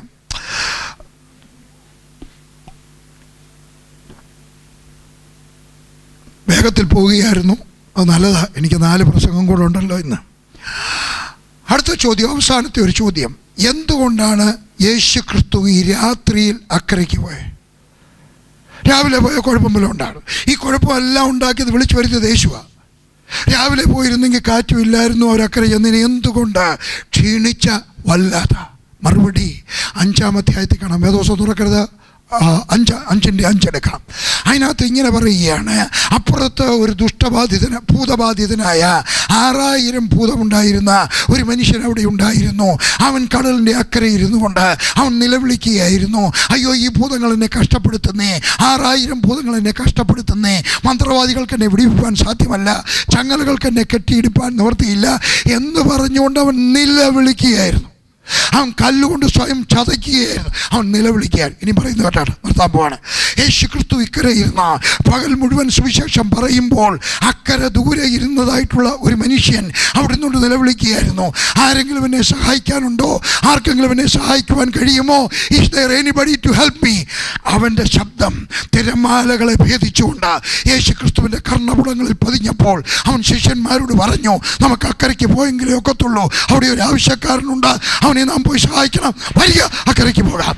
എന്തുകൊണ്ടാണ് യേശു സ്വന്തം ജീവനെയും ശിഷ്യന്മാരുടെ ജീവനെയും അപകടത്തിലാക്കിക്കൊണ്ട് അക്കരയ്ക്ക് പോയത്? ആവശ്യക്കാരനായ ഒരുത്തൻ്റെ നിലവിളി കേട്ടുകൊണ്ട്. കണ്ണുകളടയ്ക്കാം, പ്രാർത്ഥിക്കാം. ആരാണ് ആ ഒരാവശ്യക്കാരൻ? ആരാണ് ആ ഒരാവശ്യക്കാരൻ? ആരെങ്കിലും ഒരാവശ്യക്കാരുണ്ടോ? എഴുന്നേറ്റ് നിൽക്കാം, പ്രാർത്ഥിക്കാൻ പോകുന്നു. ഒരു ഭൂതബാധിതന്റെ നിലവിളി കേട്ട, സ്വന്തം പ്രാണനെ പണയപ്പെടുത്തിക്കൊണ്ട് ഒരു ഗ്ലാസ് വെള്ളത്തിന് പോലും കാത്തു നിൽക്കാതെ ആ തിരമാലകളുടെ ഇടയിലൂടെ അക്കരയ്ക്ക് പോയ യേശു ഇന്ന് നിന്റെ അടുക്കിലേക്ക് ഇറങ്ങി വരട്ടെ. നല്ലവനായ എൻ്റെ കർത്താവേ, ഞാൻ ഈ പ്രിയപ്പെട്ടവർക്ക് വേണ്ടി പ്രാർത്ഥിക്കുമ്പോൾ എൻ്റെ സ്വർഗസ്ഥനായ ദൈവം അവരെ അനുഗ്രഹിക്കണമേ എന്ന് പ്രാർത്ഥിക്കുന്നു. ഞാൻ ഈ പ്രാർത്ഥിക്കുന്ന സമയത്ത് അത്ഭുതകരമായ വിടുതലും അനുഗ്രഹവും കൊടുക്കണമേ എന്ന് പ്രാർത്ഥിക്കുന്നു. അവരുടെ പ്രശ്നം മാറട്ടെ, അവരുടെ പ്രശ്നം മാറട്ടെ. യേശുവിൻ്റെ നാമത്തിൽ ഞാൻ പ്രാർത്ഥിക്കുന്നു. അവരെ ബാധിക്കുന്ന ഭൂതബാധിത മാറട്ടെ. യേശുവിൻ്റെ നാമത്തിൽ ഞാൻ പ്രാർത്ഥിക്കുന്നു. അവരുടെ ദാരിദ്ര്യം മാറട്ടെ, അവരുടെ പ്രയാസം മാറട്ടെ, അവരുടെ കഷ്ടത മാറട്ടെ, അവരുടെ ദുഃഖം മാറട്ടെ. യേശുവിൻ്റെ നാമത്തിൽ ഞാൻ അവരെ അനുഗ്രഹിക്കുന്നു. യേശുവിൻ്റെ നാമത്തിൽ ഞാൻ അവരെ അനുഗ്രഹിക്കുന്നു. യേശുവിൻ്റെ നാമത്തിൽ ഞാൻ അവരെ അനുഗ്രഹിക്കുന്നു. സ്വർഗസ്ഥനായ ദൈവം അവനെ അനുഗ്രഹിച്ച് അനുഗ്രഹമാക്കി തീർക്കണം. ഇന്ന് ഒരത്ഭുതത്തിൻ്റെ ദിവസമായിരിക്കട്ടെ. ഞാൻ കൽപ്പിക്കുന്നു, ശാന്തമാകുക. ഞാൻ കൽപ്പിക്കുന്നു, സ്വതന്ത്രനായി തീരുക. ഞാൻ കൽപ്പിക്കുന്നു, സൗഖ്യമായി തീരുക. ഞാൻ കൽപ്പിക്കുന്നു, വേദന മാറുക. ഞാൻ കൽപ്പിക്കുന്നു, വിടുതൽ ഉണ്ടാകുക. വിടുതൽ വിസ അടിച്ചു കിട്ടട്ടെ, ശമ്പളം വർദ്ധിക്കട്ടെ, ദൈവത്തിന് കൃപയുണ്ടാകട്ടെ. യേശുവിൻ്റെ നാമത്തിൽ തന്നെ ആമേൻ.